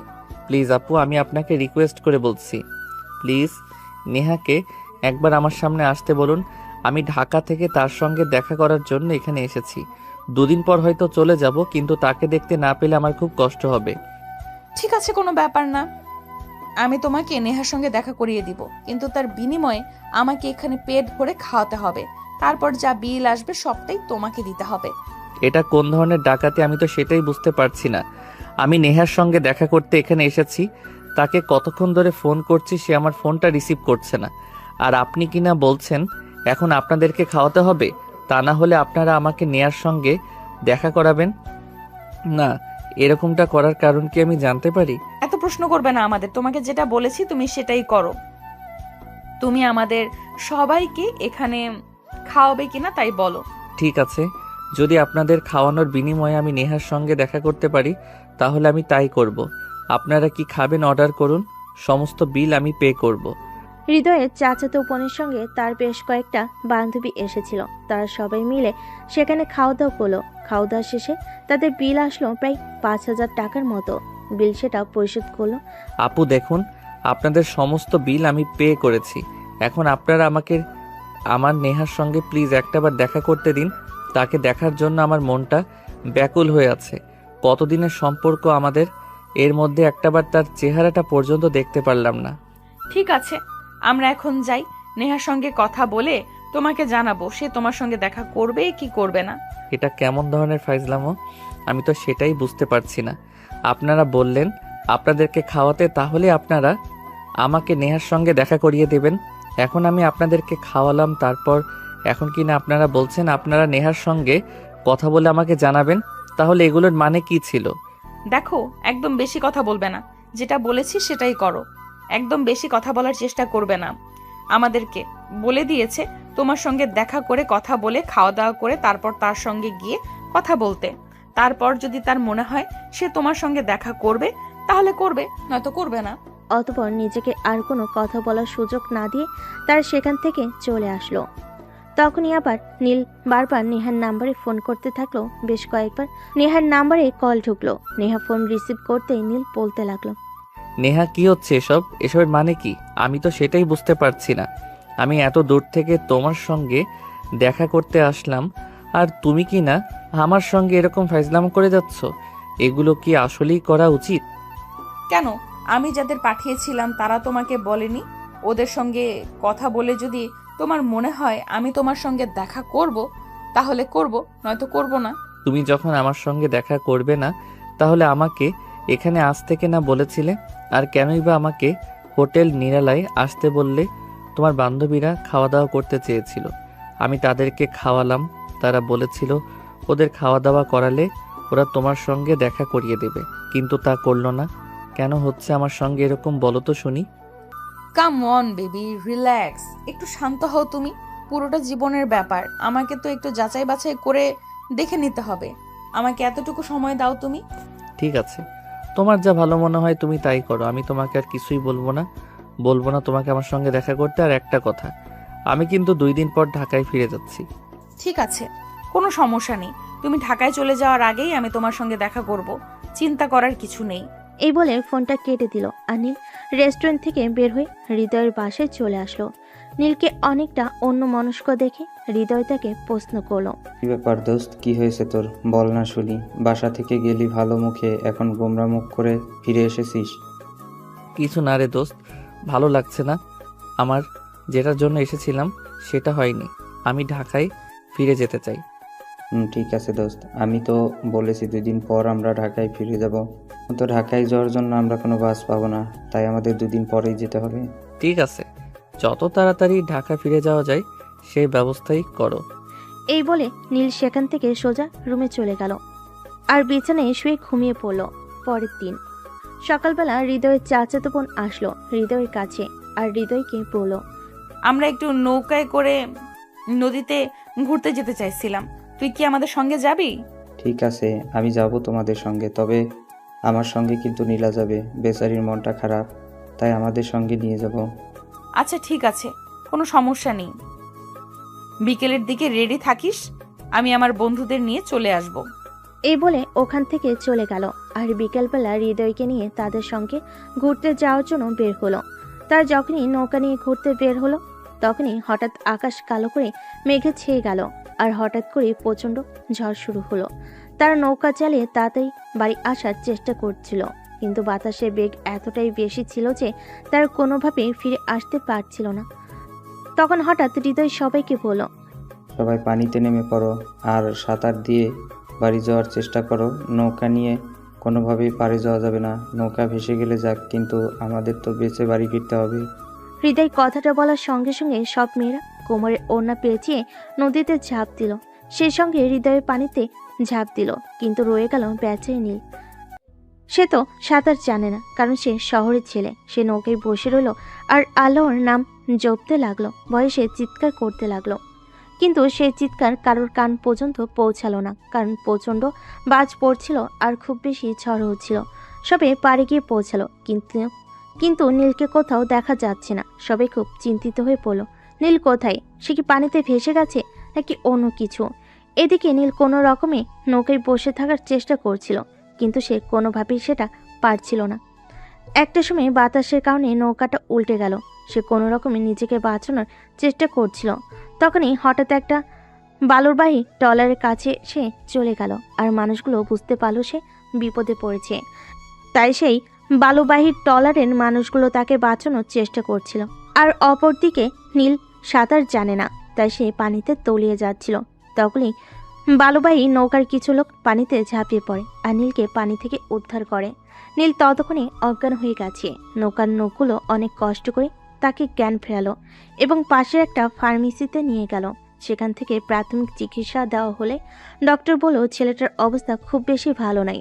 ছেলেটা সাঁতার জানে না, তার অবস্থা খুব খারাপ হয়ে গেছে, তাই তাকে যত দ্রুত সম্ভব হসপিটালে নেওয়া প্রয়োজন। তখন সেখানকার লোকগুলো তাকে হসপিটালে নিয়ে গেল। হসপিটালে যাবার পর ডক্টর জানালো ছেলেটার অবস্থা খুবই খারাপ, আর একটু দেরি করলে হয়তো ছেলেটাকে প্রাণে বাঁচানো যেত না। ডক্টররা ট্রিটমেন্ট শুরু করলো, কিন্তু কেউ এই ছেলেটার পরিচয় জানে না। তখনই ওয়ার্ড বয়কে ছেলেটার পোশাক চেঞ্জ করতে বলা হয়, আর ওয়ার্ড বয় তার পকেটে একটা ফোন দেখতে পায়, কিন্তু পানিতে পড়ার কারণে ফোনটা প্রায় ড্যামেজ হয়ে গিয়েছিল। ওই বালুভাই নৌকার লোকগুলো ফোনটা নিয়ে একটা সার্ভিসিংয়ের দোকানে যায় আর সেখান থেকে ফোনটা কোনো রকমে অন করে আর সেখানেই প্রথমে নেয়ার নাম্বারটা দেখতে পায় আর ওই নাম্বারে ফোন দেয়। সালাম ওয়ালাইকুম। এই ফোনটা কার? আপনি কি তাকে চেনেন? হ্যাঁ, আমরা ওকেই খুঁজতেছি। ও কোথায় আছে বলতে পারবেন? আমরা ওনাকে নদীতে পেয়েছি। আমরা ওনাকে নিয়ে হাসপাতালে এসেছি। আপনি যদি ওনার পরিচিত হয়ে থাকেন তাহলে এই দুর্গাপুর উপজেলা স্বাস্থ্য কমপ্লেক্সে চলে আসেন। আমরা ওনাকে নিয়ে এখানে এসেছি। ঠিক আছে, আপনি কোনো চিন্তা করবেন না, আমরা এক্ষুনি আসছি। আর টাকা পয়সার কোনো চিন্তা করবেন না, টাকা যা লাগবে সব আমরা দেব। আপনি ডক্টরকে বলুন সঠিক ট্রিটমেন্ট করাতে। ঠিক আছে, আপনারা যত দ্রুত সম্ভব হসপিটালে চলে আসুন। আমরা এখানেই আপনাদের জন্য অপেক্ষা করছি। এমার্জেন্সিতে আসবেন। এই বলে লোকটা ফোন কেটে দিল আর নেহা সেখানেই কান্না করতে লাগলো। এমন দেখে হৃদয় তাকে প্রশ্ন করলো, কি হলো আপু, তুই কান্না করছিস কেন? নীল আমার বন্ধু, কান্না করতে হলে আমি করব, কিন্তু তুই কান্না করার কারণ কি? কান্না করার কারণ কি সেটা আমি তোকে এখন বলতে পারবো না, সময় হলে তুই সব জানতে পারবি। এখন আগে হসপিটালে চল, ছেলেটাকে বাড়িতে নিয়ে আসতে হবে, এখন সুস্থ করতে হবে। তাড়াতাড়ি চল তোরা আগা, আমি আম্মুর কাছ থেকে কিছু টাকা নিয়ে আসি, হসপিটালের বিল দিতে হবে। এই বলে আধা ঘন্টার মধ্যে তারা সবাই এসে দুর্গাপুর হসপিটালের ইমার্জেন্সিতে পৌঁছালো। ওই লোকগুলো তখনও অপেক্ষা করছিল। হৃদয় হসপিটালে এসেই ওই লোকগুলোর সঙ্গে আগে দেখা করলো। এই নিন, ওনার পকেটে কিছু টাকা আর এই মোবাইলটা পাওয়া গেছে। আমরা এখন আসি, আমাদের কাজ আছে। আর এই নিন, এটা আমাদের ফোন নাম্বার। উনি সুস্থ হলে আমাদের জানাবেন। আচ্ছা ঠিক আছে, আপনাদের অসংখ্য ধন্যবাদ আমার বন্ধুকে হসপিটালে নিয়ে আসার জন্য। আপনারা না থাকলে হয়তো আমার বন্ধুকে আমরা ফিরে পেতাম না। জানেন ও ঢাকা থেকে এখানে এসেছে, যদি ওর কিছু হয়ে যায় তাহলে ওর বাবা মায়ের কাছে কি জবাব দিতাম আমি। ভাগ্য ভালো যে আমরা ওনাকে দেখতে পেয়েছিলাম, তা না হলে হয়তো উনি ডুবেই মারা যেতেন। উনি সাঁতারও জানেন না। যখন ওনাকে আমরা নৌকায় তুলি তখন উনি অজ্ঞান ছিলেন, আর কিছুক্ষণ দেরি হলে হয়তো খুব খারাপ কিছু হয়ে যেত। আপনাদের অসংখ্য ধন্যবাদ, আপনাদের কৃতজ্ঞতা জানানোর ভাষা আমার নেই। অতঃপর নৌকার লোকগুলো সেখান থেকে চলে গেল আর হৃদয় আর নেহা নীলের সঙ্গে দেখা করতে গেল। নীলের ততক্ষণে জ্ঞান ফিরেছে। নেহা নীলকে দেখে কান্না করে দিয়েছে। কি ব্যাপার নীল, তোর শরীর এখন কেমন আছে? এই তো একটু ভালো। আচ্ছা, তোর বোন কান্না করছে কেন? সেটা তো আমি নিজেই জানি না ও কেন কান্না করছে। আমি নিজেই তো তাকে জিজ্ঞেস করেছিলাম সে কেন কান্না করছে, সে আমাকে কোনো উত্তর দিল না। যাই হোক, তুই থাক, আমি ডক্টরের সঙ্গে কথা বলে আসি। ডক্টর নীলের কী অবস্থা? ওকে আমরা বাড়ি নিয়ে যেতে পারি? হ্যাঁ, অবশ্যই বাড়ি নিয়ে যেতে পারেন, কিন্তু ছেলেটাকে কয়েকদিন বেড রেস্টে রাখতে হবে। ছেলেটা সাঁতার জানে না, পানিতে পড়ে যাওয়ার পর বাঁচানোর জন্য অনেক চেষ্টা করেছিল, তাই একটু বেশি প্রবলেম হয়েছে। ঠিক আছে ডক্টর, কোনো চিন্তা করবেন না, আমরা অনেক যত্ন করব। ওর রিলিজ পেপারটা দিয়ে দিন। এই নিন, এখানে কিছু ওষুধ লেখা আছে, ওষুধগুলো নিয়মিত খাওয়াবেন আর ওনাকে একটু সেবা যত্ন করার চেষ্টা করবেন, তাহলেই তাড়াতাড়ি সুস্থ হয়ে যাবে। হৃদয় ওষুধগুলো কিনে নিয়ে আসলো আর তারপর নীলকে নিয়ে বাড়িতে ফিরে গেল। এদিকে নেহা একটু পর পর নেহাকে দেখতে আসে, কিন্তু সে কখনো তার পরিচয় দেয় না। নীলের প্রয়োজন সব কাজ করে দিয়ে যায়। আচ্ছা দোস্ত, একটা ব্যাপার আমি বুঝতে পারছি না, তোর চাচাতো বোন কেন আমার বিষয়ে এত ইন্টারেস্ট, আর কেনই বা সে আমার এত যত্ন আত্তি করছে? আমি তাকে এ ব্যাপারে জিজ্ঞেস করেছিলাম, সে আমাকে বলেছে সময় হলে নাকি সব জানতে পারবো। আমি বুঝতে পারছি না আমার বোন কি তোর প্রেমে পড়ে গেছে নাকি? তোর আর ফাইজলামো করা গেল না? সব সময় তোকে ফাইজলামি করতে হবে? এসব ফাইজলামো মার্কা চিন্তা ভাবনা তোর মাথায় আসে কোথা থেকে বলতো? আমি বললাম আর ফাজলাম হয়ে গেছে। যাই হোক, আমি তোর সঙ্গে আর কোনো কথাই বলতাম না। তোর যা ভালো মনে হয় তাই তুই ভাবতে পারিস। এই বলে হৃদয় সেখান থেকে চলে গেল। এরপর চলে গেল আরও 2-3 দিন। নীল এখন মোটামুটি সুস্থ, তাই বিকেলবেলা বাসা থেকে বের হয়ে সামনে একটা খোলা মাঠ ছিল, সেখানে এসে বসলো। বিকেলবেলা এখানে অনেক ছেলেমেয়েরা খেলাধুলা করতে আসে, সেগুলোই বসে বসে উপভোগ করছিল। তখনই হঠাৎ নেহা ফোন করলো। কি ব্যাপার, কতদিন ধরে তো বাড়ি থেকে বের হও না, আজ একবার বের হয়ে খেলার মাঠে চলে এসেছো? তুমি আমার সঙ্গে কথা বলবে না? আমি তোমার সঙ্গে দেখা করতে এখানে এসেছিলাম, আর তুমি আমার সঙ্গে দেখাই করনি। তাহলে ফোন করেছো কেন তুমি? আর ফোন করবে না আমাকে। তোমার সঙ্গে আমার আর কোনো সম্পর্ক নেই। আমি কাল ঢাকা ফিরে যাচ্ছি। আমাকে আর ফোন করবে না, কোনো যোগাযোগ করার চেষ্টা করবে না। আরে বাবা, এতগুলো কথা কেউ একসঙ্গে বলে নাকি? মনে হয় তুমি কথা বলো মুখস্থ করে রেখেছো, আর আমি ফোন করলাম সঙ্গে সঙ্গেই বলে দিলে। হ্যাঁ, আজ কদিন ধরে তুমি আমায় ফোন করো না। আমি আছি নাকি মরে গেছি সেই খবরটা পর্যন্ত নাও না। তাহলে আজ কেন ফোন দিয়েছো? আমায় কি দরকারে? ভালোবাসি যে তোমায়, ভালোবাসার টানে ফোন করলাম। কেন, তোমায় ফোন করা বারণ নাকি? হ্যাঁ, তুমি আমাকে ফোন করবে না? তোমাকে ভালোবেসে এত দূর থেকে আমি তোমার সঙ্গে দেখা করতে এলাম, আর তুমি আমার সঙ্গে দেখা করলে না। তাহলে কোনো অধিকারী তুমি আমার সঙ্গে কথা বলবে? এতদিন আমি তোমাকে ফোন করিনি ঠিকই, কিন্তু তোমার খবর আমি জানি না সেই রকমটা কিন্তু না। আমি প্রতিটি সেকেন্ড, প্রতিটা মিনিট আর প্রতিটা মুহূর্ত তোমার খবর রেখেছি। প্রতিটা মিনিট আমি তোমাকে চোখে চোখে রেখেছি। বলো তুমি কোন দিনের খবর জানতে চাও? আমি সম্পূর্ণ মুখস্থ করে রেখেছি, সব বলে দিতে পারবো তোমাকে। আমি জানি সেটা তুমি বলতে পারবে, কারণ তুমি নিজে নাও তোমার লোক দিয়ে আমার উপর নজর রেখেছো। আমি জানি হৃদয়ের বোন তোমাকে সবকিছু বলেছে, কারণ সে প্রায়ই আমার কাছে আসে। আর যদি বলি আমি নিজেই তোমার কাছে যেতাম তোমাকে দেখতে? তাই নাকি? তাহলে তুমি আমার সামনে আসোনি কেন বলো? কেন আসোনি তুমি আমার সামনে? কাল আমি তোমার জন্য অপেক্ষা করব। তুমি বাড়ি থেকে বের হয়ে সামনে একটা বাগান আছে, ওখানে সকাল 10টায় অপেক্ষা করবে, আমি আসবো। এই বলে নেহা ফোনটা কেটে দিল আর নীল সন্ধ্যার দিকে বাড়িতে ফিরে গেল। সেই দিন সারা রাত অনেক কষ্ট করে কাটাতে হয়েছে নীলকে, কারণ সে আবারও স্বপ্ন দেখেছে নেহা তার সঙ্গে দেখা করবে। তাই সকাল 8টার দিকে নীল ঘুম থেকে উঠল, তারপর ফ্রেশ হয়ে নাস্তা করে অপেক্ষা করতে থাকলো কখন 10টা বাজবে আর কখন সে নেহার সঙ্গে দেখা করতে যাবে। এভাবে দেখতে দেখতে 10টা বেজে গেল।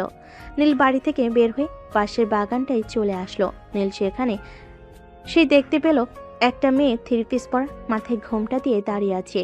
নীল শিওর হওয়ার জন্য নেহার নাম্বারে ফোন করলো। তখনই মেয়েটা ঘুরে দাঁড়ালো আর বলল, এই যে আমি। নীল সামনে দাঁড়িয়ে থাকা মেয়েটাকে দেখে অনেকটাই হতভম্ব হয়ে গেল, কারণ এই মেয়েটা আর কেউ নয়, হৃদয়ের চাচাতো বোন। সে তখন বলল, আপনি এখানে? এখানে তো নেহার থাকার কথা ছিল। আমি নেহা। আমি এতদিন ধরে তোমাকে পরীক্ষা করছিলাম।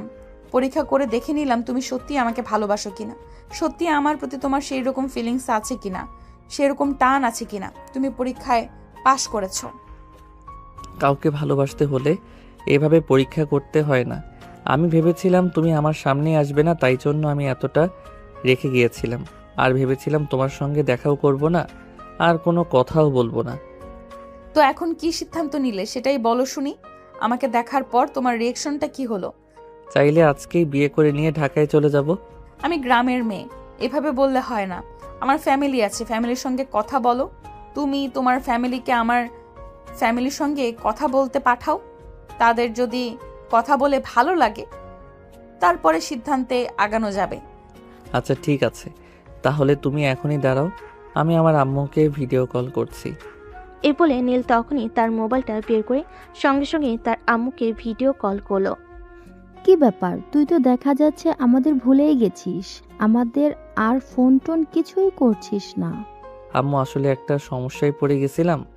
যাই হোক, কোনো ব্যাপার না, তোমাকে একটা কথা বলার জন্য ফোন করেছি। আসলে আম্মু, এখানে আমি অন্য একটা উদ্দেশ্য নিয়ে এসেছিলাম। আমি একটা মেয়েকে পছন্দ করতাম, তার সঙ্গে আমার ফেসবুকে পরিচয়, আর সেখান থেকেই কথা বলা, কিন্তু আমি তাকে কোনোদিনও নিজের চোখে দেখিনি। তাই তার সঙ্গে দেখা করার জন্য এখানে এসেছিলাম, আর তার সঙ্গে আমি এখন এইমাত্র দেখা করতে পেরেছি। ও তাই নাকি? তাহলে তো খুবই ভালো। এখন কি করবি, কোনো সিদ্ধান্ত নিয়েছিস নাকি? না আম্মু, আমি কি একা একা কোনো সিদ্ধান্ত নিতে পারি নাকি? তোমরা আমার বাবা মা, তোমাদের জানিয়ে তারপরেই তো সিদ্ধান্ত নেব। মেয়েটা এখন আমার সামনে আছে, তাই আমি চাই তুমি একবার ওর সঙ্গে ভিডিও কলে কথা বলো। এই বলে নীল ফোনটা নিহার দিকে এগিয়ে দিল। কথা বলতে বলে ফোনটা নিল এবং সালাম দিয়ে নীলের আম্মুর সঙ্গে কথা বলল। আসসালামু আলাইকুম। তা মামুনি, কি করো তুমি? ওয়ালাইকুম আসসালাম।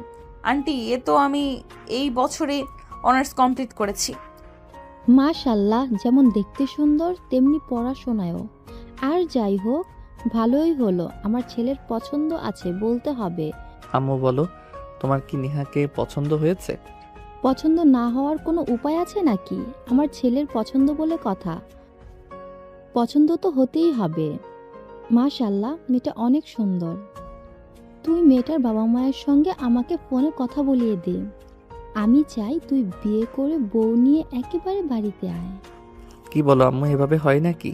আমি তোমাদের একমাত্র ছেলে বলে কথা, তোমরা নিজেরা এসে কথা বলো, তারপর যদি দেখে ফ্যামিলির কথা বলে মনে হয় যে বিয়েটা দিলে ভালো হবে, তাহলেই তো বিয়েটা করব। ঠিক আছে, কোনো সমস্যা নেই। আমি তোর আব্বুর সাথে কথা বলছি এবং কালকেই আমরা দুর্গাপুরে আসছি। তুই কোনো চিন্তা করিস না, বৌমাকে নিয়েই তবেই ঢাকা ফিরবো।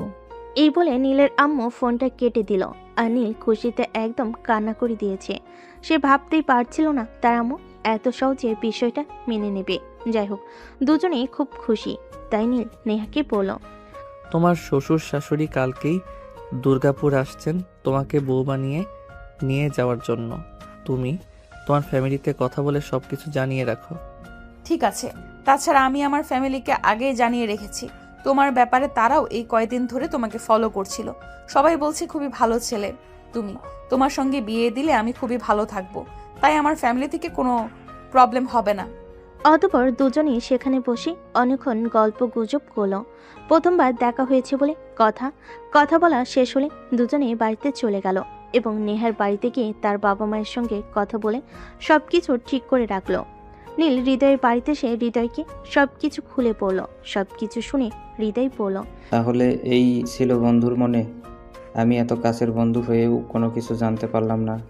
আমি থাকবো না তোদের বিয়েতে, তোরা নিজেরাই বিয়ে করে নিস, আমাকে বলিস না কিন্তু।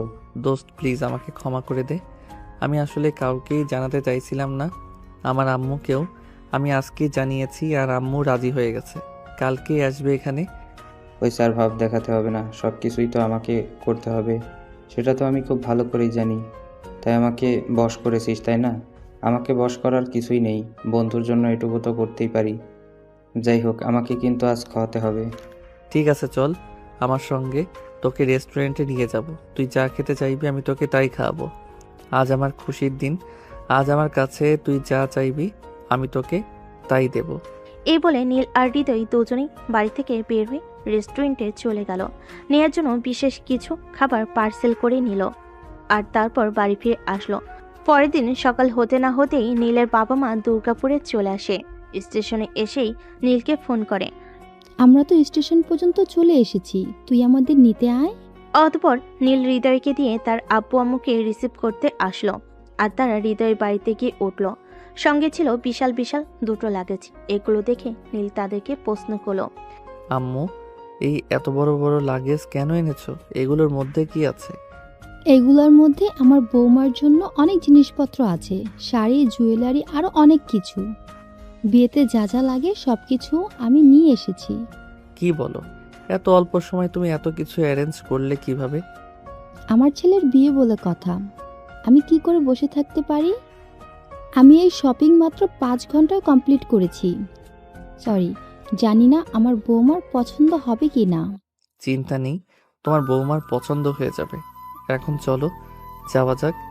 এরপর সেদিন দুপুরবেলা নীলের আব্বু আম্মু সেই সঙ্গে হৃদয়ের আব্বু আম্মুকে নিয়ে নেহার বাড়িতে যাওয়া হলো। এরপর কথাবার্তার এক পর্যায়ে তাদের বিয়ে ফাইনাল হলো। নীলের আব্বু তাদের বলেন আজকে বিয়ে পড়িয়ে নেহাকে নিয়ে তারা ঢাকায় চলে যাবে, কিন্তু নেহার আব্বু সেটাতে রাজি হয়নি। কারণ তাদের ফ্যামিলি বড় মেয়ে বলে কথা, তাদের অনেক আত্মীয় স্বজন আছে, তাদের মধ্যে কয়েকজনকে তো অন্তত জানাতে হবে। তাই তারা পরের দিন বিয়ের ডেট করে এবং তাদের নিকটের আত্মীয় স্বজনকে সেখানে ইনভাইট করে। খুব বড় করে অনুষ্ঠান না করলেও ঘরোয়াভাবে যতটুকু করা যায় ততটুকু তারা আয়োজন করে এবং খুব আনন্দ উল্লাস করে নেহাকে নীলের হাতে তুলে দেয়। তারপর সেদিন রাতের বেলায় নীল, নেহা, হৃদয় আর নীলের আব্বু আম্মু ঢাকার উদ্দেশ্যে রওনা দেয়। ঢাকায় এসে পৌঁছাতে ভোর 5টার মতো বেজে গেল। নীল সেদিন আর হৃদয়কে হোস্টেলে ফিরে যেতে দিল না, তাদের বাসাতেই রেখে দিল। সেদিন নীলের বাড়িতে এজন্য এক মহা উৎসবের আয়োজন করা হয়েছিল। নীলের আব্বু ছেলের বিয়ের কথা শুনে সমস্ত আত্মীয় স্বজনকে ইনভাইট করে এবং একটা বার্থডের আয়োজন করেছে। সেই পার্টিতে উপস্থিত ছিল শহরের গণ্যমান্য ব্যক্তিবর্গ থেকে শুরু করে অনেকে। অনেক আনন্দ উল্লাসের সঙ্গে সেই দিনের পার্টি শেষ হলো। রাত 11টার দিকে নেহাকে বাসর ঘরে নিয়ে যাওয়া হলো। নীলের আম্মু নেহাকে ঘরে নিয়ে গিয়ে বলল, আজ থেকে এই ঘরটা তোমার, এমনকি এই বাড়িটাও, কারণ তুমি আমাদের ছেলের একমাত্র ভালোবাসা। এই বাড়িতে যা কিছু আছে সব কিছু যেমন আমার অধিকারে রয়েছে, ঠিক ততটুকু তোমারও। আমিও এই বাড়িতে একদিন বউ হয়ে এসেছিলাম, আজ তুমি আসলে, তাই আমি সব কিছু তোমার হাতে তুলে দিলাম। সব কিছু দেখে রাখার দায়িত্ব আজ থেকে তোমার। এত দায়িত্ব আমি সামলাতে পারবো না। আপনার ছেলেকে সামলানোটাই তো অনেক কঠিন ব্যাপার, তারপর আবার এত কিছু। তো কিছু আমি বুঝি না। এতদিন আমি সব কিছু সামাল দিয়েছি, এখন থেকে তোমাকে সব কিছু সামলাতে হবে। আমি এখন সব কিছু থেকে মুক্তি পেতে চাই। আমার এখন আর কোনো কাজ করতে ভালো লাগে না। এখন থেকে সব কাজ তোমাকেই করতে হবে। হ্যাঁ আম্মু, তুমি কোনো চিন্তা করো না। এখন থেকে তোমার বৌমা সব সামলে নেবে। গ্রামের মেয়ে বলে কথা, ওরা সব কিছু সামলাতে পারে। অতঃপর নীলের আম্মু আর কোনো কথা না বলে সেখান থেকে চলে গেল। এদিকে নীল তখন নেহাকে কাছে টেনে নিয়ে বলল, তা ম্যাডাম, এবার কিন্তু আমার সব কিছুই সুদে আসলে চাই। এবার কিন্তু আর কোনো বাহানা আমি শুনবো না। আমিও কোনো বাহানা দেখাতে চাই না। এত বছর অপেক্ষা করেছি শুধু একটা ভালোবাসার মানুষ পাওয়ার জন্য, আর এখন যেহেতু ভালোবাসার মানুষটা পেয়ে গেছে, তাহলে আর বাহানা কেন দেখালে যাব? তাহলে চলুন শুরু করা যাক। সারা রাত খেলবো, পারবেন তো? মাঠে নামলেই তো বোঝা যাবে কে কতক্ষণ খেলতে পারে। এই কথা শুনে নীল নেহাকে নিয়ে বিছানায় চলে গেল। আর তারপর তাদের ভালোবাসি রোমান্টিক পর্ব শুরু করলো। ভালোবাসার পর্ব শেষ হলে দুজন দুজনকে জড়িয়ে ধরে ঘুমিয়ে পড়ল। পরদিন সকালবেলা যখন ফজরের আজান দিবে, তখনই নেহার ঘুম ভাঙলো আর নীলকে নেহা ঘুম থেকে ডেকে তুলল। এই যে সাহেব, ঘুম থেকে উঠেন, ফজরের নামাজ পড়তে হবে। ফজরের আজান দিয়ে দিছে অনেকক্ষণ আগেই, তাড়াতাড়ি ফ্রেশ হয়ে আসুন, এক্ষুনি নামাজ পড়তে হবে। আরে আমাকে আর একটু ঘুমাতে দাও। এত সকালে ঘুম থেকে ওঠার অভ্যাস আমার নেই। আমি এখন ঘুম থেকে উঠতে পারবো না। প্লিজ আমায় বিরক্ত করো না। সাহেব, এটা বললে তো হবে না। আপনি এক্ষুনি ঘুম থেকে উঠবেন আর ফ্রেশ হয়ে এসে আমার সঙ্গে নামাজ পড়বেন, তারপর যা করার করবেন। আমি আপনার কোনো কথাই শুনবো না, আপনাকে নামাজ পড়তেই হবে। প্লিজ তুমি আমার সঙ্গে এরকম করো না। এত সকালে আমি ঘুম থেকে উঠতে পারি না। আমাকে আর একটু ঘুমাতে দাও। এ বলে নীল কম্বল মুড়ি দিয়ে শুয়ে পড়ল, কিন্তু নেহা তাকে আর ঘুমিয়ে থাকতে দিল না। সে পাশে থাকা গ্লাস থেকে পানি নিয়ে নীলের মুখের ওপর ছিটা দিতে থাকলো আর বলতে লাগলো, এখন যদি তুমি ঘুম থেকে না উঠো, তাহলে কিন্তু ওই যে পাশে পুরো একটা জগ পানি আছে, পুরোটাই তোমার উপরে ঢেলে দিব বলে দিলাম। নীল তখন আর কোনো উপায়ন্তর না পেয়ে ঘুমো ঘুমো চোখে ওয়াশরুমে চলে গেল। তারপর গোসল করে ফ্রেশ হয়ে এসে নেহার সঙ্গে ফজরের নামাজ পড়ে নিল। তখনই নেহা তাকে বলল, আমার সকালবেলা হাঁটতে যাওয়ার অভ্যাস আছে, তুমি কি আমাকে একটু হাঁটতে নিয়ে যাবে? একে তো সকালবেলা আমার ঘুম ভাঙিয়ে এসো, এখন আবার বলছো হাঁটতে নিয়ে যেতে। ঠিক আছে চলো, আমাদের বাসার পাশে একটা ছোট্ট পার্ক আছে, ওখানেই তোমাকে নিয়ে যাই। বলে নীল নেহাকে নিয়ে পার্কে হাঁটতে চলে গেল। সেখানে হাঁটাহাঁটি করে প্রায় সকাল 7টার দিকে নেহা আর নীল দুজনেই বাসে ফিরে আসলো। বাসে এসে দেখে এখনো সবাই ঘুমাচ্ছে। তখনই নেহা নীলকে প্রশ্ন করলো, কি ব্যাপার, এখনো কেউ ঘুম থেকে ওঠোনি? তোমাদের বাড়ির কি সবাই 10টার আগে ঘুম থেকে ওঠে না নাকি? না, আম্মু 8টার দিকে ঘুম থেকে উঠে আর আব্বু 9টার দিকে। আমি ঘুমোতে গেলাম। আমার কিন্তু একদম বিরক্ত করবে না। ঠিক আছে যাও, তবে তার আগে রান্নাঘরটা আমাকে দেখিয়ে দিয়ে যাও।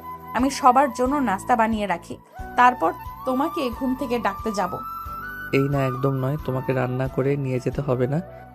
তুমি রান্না করছো এটা জানতে পারলে আম্মু আমাকে খুব বকা দেবে। চলো আমার সঙ্গে, তুমিও আমার সঙ্গে ঘুমাবে। তোমার কি মাথা খারাপ নাকি? আমরা গ্রামের মেয়ে, আমরা কখনোই এত বেলা অবধি ঘুমাই না। তুমি আমাকে রান্নাঘরে নিয়ে যাবে কিনা সেটাই বলো, আমি রান্না করব এবং সবার জন্য নাস্তা বানাবো। নীল অনেক করে নেহাকে বোঝালো, কিন্তু নেহা তার কোনো কথাই শুনলো না। সে তার কথাই অনড়। তাই নীল বাধ্য হয়ে নেহাকে রান্নার ঘরে নিয়ে গেল এবং সবকিছু দেখিয়ে দিল। এই যে এটাই কিচেন, ওইদিকে সেলফে সব কিছু রাখা আছে, তোমার যেটা লাগবে সেটা নিয়ে নিও। নীল তখন কোনো কথা না বলে চুপচাপ রুমে চলে গেল। আর এদিকে নেহা রান্নাঘরে ঢুকে গেল। সে রান্না শেষ করে কিচেন থেকে বের হতে যাবে, তখনই তার শাশুড়ি মা সেখানে আসে আর তাকে কিচেন থেকে বের হতে দেখে প্রশ্ন করে, ব্যাপার বৌমা, তুমি এত সকালে কিচেনে কেন? তোমার কি ক্ষুধা পেয়ে গেছে? না আম্মু, আসলে আমি সকালবেলা ঘুম থেকে উঠে নামাজ পড়ে হাঁটতে যাই, আর ফিরে এসে দেখলাম আপনারা এখনো কেউ ঘুম থেকে ওঠেননি, তাই আপনার ছেলেকে বলে সবার জন্য নাস্তাটা বানিয়ে নিলাম। আপনারা হাত মুখ ধুয়ে টেবিলে আসুন, আমি সবার জন্য নাস্তা সার্ভ করছি। কি বলো তুমি? বাড়িতে এতগুলো কাজের লোক আছে, আমরা সকালে দেরিতে ঘুম থেকে উঠি বলে সকাল সকাল কেউ কিচেনে আসে না, তাই বলে তোমাকে কিচেনে আসতে হবে? করেছো, বেশ করেছো, তবে আজকের পর থেকে আর কখনো কিচেনে আসবে না। বাড়িতে এতগুলো কাজের লোক রাখা আছে কি করতে? এভাবে বলতে হয় না আম্মু, আমি এই বাড়ির নতুন বউ, আমারও তো কিছু দায়িত্ব আছে। তাছাড়া আমি মোটামুটি রান্না করতে পারি, খেয়ে দেখুন না কেমন হয়েছে, ভালো না লাগলে আর রান্না করব না। সবাই অনেক তৃপ্তি করে খেলো। আসলে নেহার হাতের রান্না অনেক ভালো। নাস্তা খেয়ে সবাই নেহার খুব প্রশংসা করলো। আর তা শুনে নীল বলল, আজ থেকে তাহলে রান্নার লোককে বিদায় দিয়ে দাও, রান্নার লোক তো পেয়েই গেলাম। হ্যাঁ, আমিও সেটাই বলছিলাম। আমি একবার অন্যের হাতে বানানো খাবার খুব একটা খেতে পারি না, রান্নার কাজটা না হয় আমি নিজেই করে নেব। তোদের দুটোরই মাথা খারাপ হয়ে গেছে, এরকম কিছুই হবে না এই বাড়িতে, যেরকম ছিল সেরকমই থাকবে। আমি বউ এনেছি, কাজের লোক নয়। আর সব থেকে বড় কথা, আমার কোনো মেয়ে সন্তান নেই, আমার বৌমাই বাড়িতে মেয়ের মতো থাকবে। তারপর সবাই মিলে অনেক গল্পগুজব করে নাস্তা শেষ করে যে যার মতো নিজেদের রুমে চলে গেল। ওখান থেকে নীল রুমে এসে নেহাকে জড়িয়ে ধরে বলল, খাবারগুলো সত্যি অনেক টেস্টি ছিল। হয়েছে, আমাকে আর পাম দিতে হবে না, এখন আপনি ভার্সিটিতে যান। গতকাল থেকে আপনার ভার্সিটি খোলা হয়েছে। আমি পারবো না ভার্সিটিতে যেতে, এত সুন্দর বউ রেখে কেউ ভার্সিটিতে যেতে পারে? আমি পারবো না, আর আমি পড়াশোনা করতে চাই না। তাছাড়া আমার বাবার অনেক অর্থ সম্পদ আছে, সেগুলো আমি বসে বসে খেলেও ফুরাবে না। তাহলে একা পড়াশোনা করে কী লাভ? ফাজলামো মার্কা কথাবার্তা বন্ধ করার এক্ষুনি ভার্সিটিতে চলে যাও। আমি তোমার থেকে এইসব কথাবার্তা আর শুনতে চাই না। এক্ষুনি তুমি ভার্সিটিতে যাবে কিনা সেটাই বলো। আরে বাবা, যাচ্ছি তো, এভাবে কথা বলার কি আছে? আমি এক্ষুনি যাচ্ছি। এভাবে মেজাজ দেখাতে হয় নাকি? তুমি আমার বউ, আমায় ভালোবেসে আদর করে কথা বলবে, আমায় রাগ দেখাতে হয় নাকি? তুমি যাবে কি যাবে না সেটাই জানতে চাইছি, এত কথা কেন বলছো? নীল তখন আর কোনো কথা না বলে রেডি হয়ে ভার্সিটি চলে গেল। এভাবেই চলছিল তাদের দিনগুলো। খুব ভালোই ছিল ছোট্ট একটা সুখের সংসার তাদের। এর মাঝে নেমে এলো তাদের জীবনে একটা কালবৈশাখী ঝড়। নীলার আপু হঠাৎ করেই খুব বেশি অসুস্থ হয়ে পড়ল। অফিস সামলানোটা ওনার পক্ষে আর সম্ভব হয়ে উঠছিল না। সেদিন নীলের আপু সবাইকে তার রুমে ডেকে বলল, দেখো, আমার শরীরটা ভালো যাচ্ছে না, জানি না আমি কতদিন বাঁচবো, তাই আমি চাই আমার ছেলে আর ছেলের বৌমা ব্যবসার সমস্ত দায়িত্ব বসে নিক। আমি ওসব পারবো না বাবা, আমাকে দিয়ে ওইসব কাজকর্ম হবে না। তোমাকে কিছুই পারতে হবে না আব্বু, আপনি কাল আমাকে নিয়ে অফিসে যাবেন আর সবকিছু আমাকে বুঝিয়ে দিবেন। ইনশাল্লাহ চেষ্টা করব আপনার মতো করে সবকিছু গুছিয়ে রাখতে। আমি জানি বৌমা, তুমি সবকিছু আমার মতো করেই গুছিয়ে রাখতে পারবে, কারণ তোমার মধ্যে অন্যরকম একটা ট্যালেন্ট আছে যেটা আমার ছেলের মধ্যে নেই। যাই হোক, কাল সকালে তুমি রেডি থেকো, আমি তোমায় নিয়ে অফিসে যাব আর সবকিছু তোমাকে বুঝিয়ে দেব। হ্যাঁ বৌমা, একদম ঠিক কথাই বলেছে, তুমি অনেক ট্যালেন্টেড, তুমিই পারবে সবকিছু গুছিয়ে রাখতে, যেটা আমার ছেলেকে দিয়ে হবে না। আমি চাই তুমি সংসার সামলানোর সাথে সাথে অফিস থেকেও ভালো করে সামলিয়ে রাখো, কারণ যা আছে সবকিছুই তো তোমাদের, তাই আগে থেকেই সবকিছু বুঝে নাও। হ্যাঁ আম্মু, আপনারা শুধু আমার জন্য দোয়া করবেন, আমি ইনশাল্লাহ পারবো। অতঃপর কথা বলা শেষ করে নীল আর নেহা নিজেদের ঘরে চলে গেল। আসলে তখনই নেহা নীলকে বলল, তোমার প্রতি তোমার বাবা মায়ের এরকম বিশ্বাস কেন? তুমি কোনো কিছুই পারবে না, তারা এটা কেন ভাবে বলো তো শুনি? আসলে কি জানো, আমি ছোটবেলা থেকে অনেক আদর যত্নে মানুষ হয়েছি, বলতে পারো সোনার চামচ। মুখে নিয়ে জন্মেছি। কোনো কিছুর অভাব কী জিনিস সেটা আমাকে স্পর্শ করতে পারিনি। তাই আমার বাবা মা মনে করে আমি কোনো কিছুই পারবো না। আমিও সেরকমভাবেই থাকার চেষ্টা করি। ভালো থাকতে কেন কাজ করতে যাব? কথা সেটা নয়, কথা হলো এই মুহূর্তে তোমার আব্বু খুবই অসুস্থ, আর তোমার উচিত তোমার আব্বুকে বিশ্রাম নিতে দেওয়া। তার জন্য তুমি তো আছো। তুই পড়াশোনাও আমার চাইতে বেশি করো। তাছাড়া আমি এখনও স্টুডেন্ট। পড়াশোনাটাকে শেষ করি, ততদিন তুমি সব কিছু সামলে নাও। আমি জানি তুমি পারবে। হ্যাঁ, সেটা আমিও জানি। আমি বারবার কিন্তু কাল তুমি আমার সঙ্গে অফিসে যাবে। পড়াশোনা করলে যে কিছু করা যায় না সেরকমটা নয়। তুমি হয়তো ভুলে গেছো, আমি কিন্তু ক্লাস 10 থেকে নিজের পড়াশোনার খরচ নিজেই চালাই। পার্ট টাইম জব করেছি আর সেই সঙ্গে পড়াশোনা চালিয়েছি, কিন্তু কখনোই খারাপ রেজাল্ট করিনি। হ্যাঁ, তুমি করেছো সেটা আমি জানি, কিন্তু তুমি সব কিছু সামলানোর শক্তি রাখো। সব কিছু সামলানোর শক্তি আমার নেই। আমি তোমার এত কথা শুনতে চাই না। আমি শুধু এইটুকুই বলতে চাইছি, তুমি কাল আমার সঙ্গে অফিসে যাবে এবং আব্বুর কাছ থেকে সবকিছু তুমি বুঝে নিবে। তুমি পড়াশোনাও করবে আর সেই সঙ্গে ব্যবসাও সামলাবে। পারবো না বলতে কোনো কাজ নেই, পারতে হবে। আচ্ছা ঠিক আছে, সেটা সময় হলে দেখা যাবে। এখন ঘুমাও তো দেখি। তারপর নীল আর নেহা দুজনের সঙ্গে শুয়ে ঘুমিয়ে পড়ল। সকালবেলা ঘুম থেকে উঠে নীল আর নেহা দুজনে একসঙ্গে রেডি হয়ে নিল। তারপর তার আব্বুর সঙ্গে রেডি হয়ে অফিসে গেল। এই যে এ নাও, আজ থেকে এসব দায়িত্ব তোমাদের, সব কিছুই তোমরা সামলাবে। আমি কিন্তু আর আগামীকাল থেকে অফিসে আসবো না। আর ম্যানেজারকে আমি সব কিছু বলে দিয়েছি, বাকি যা আছে সব তোমাদের বুঝিয়ে দিবে। ঠিক আছে আব্বু, কোনো সমস্যা নেই। আপনি কোনো চিন্তা করবেন না, ইনশাল্লাহ সবকিছু সামলে নিতে পারবো। আপনি শুধু আমাদের দুজনের জন্য দোয়া করবেন যেন আমরা পেরে উঠতে পারি। হ্যাঁ অবশ্যই, আমার দোয়া সব সময় তোদের মাথার উপর ছায়া হয়ে থাকবে। তোমরা শুধু মনোযোগ দিয়ে কাজ করবে। আমি তাহলে আসছি, ম্যানেজারকে বলে দিয়েছি, ম্যানেজার সবকিছু তোমাদের বুঝিয়ে দিবে। এ বলে নীলের আব্বু সেখান থেকে চলে গেল। কিছুক্ষণ পর ম্যানেজার সেখানে আসলো আর নেহাকে সালাম দিয়ে বলল, আসসালামু আলাইকুম ম্যাডাম, কেমন আছেন আপনি? ওয়ালাইকুম আসসালাম। এই তো আল্লাহর রহমতে ভালোই আছি। আপনার কি অবস্থা? আপনি কেমন আছেন? আলহামদুলিল্লাহ ভালোই আছি। চলুন আপনাকে সবকিছু বুঝিয়ে দিই।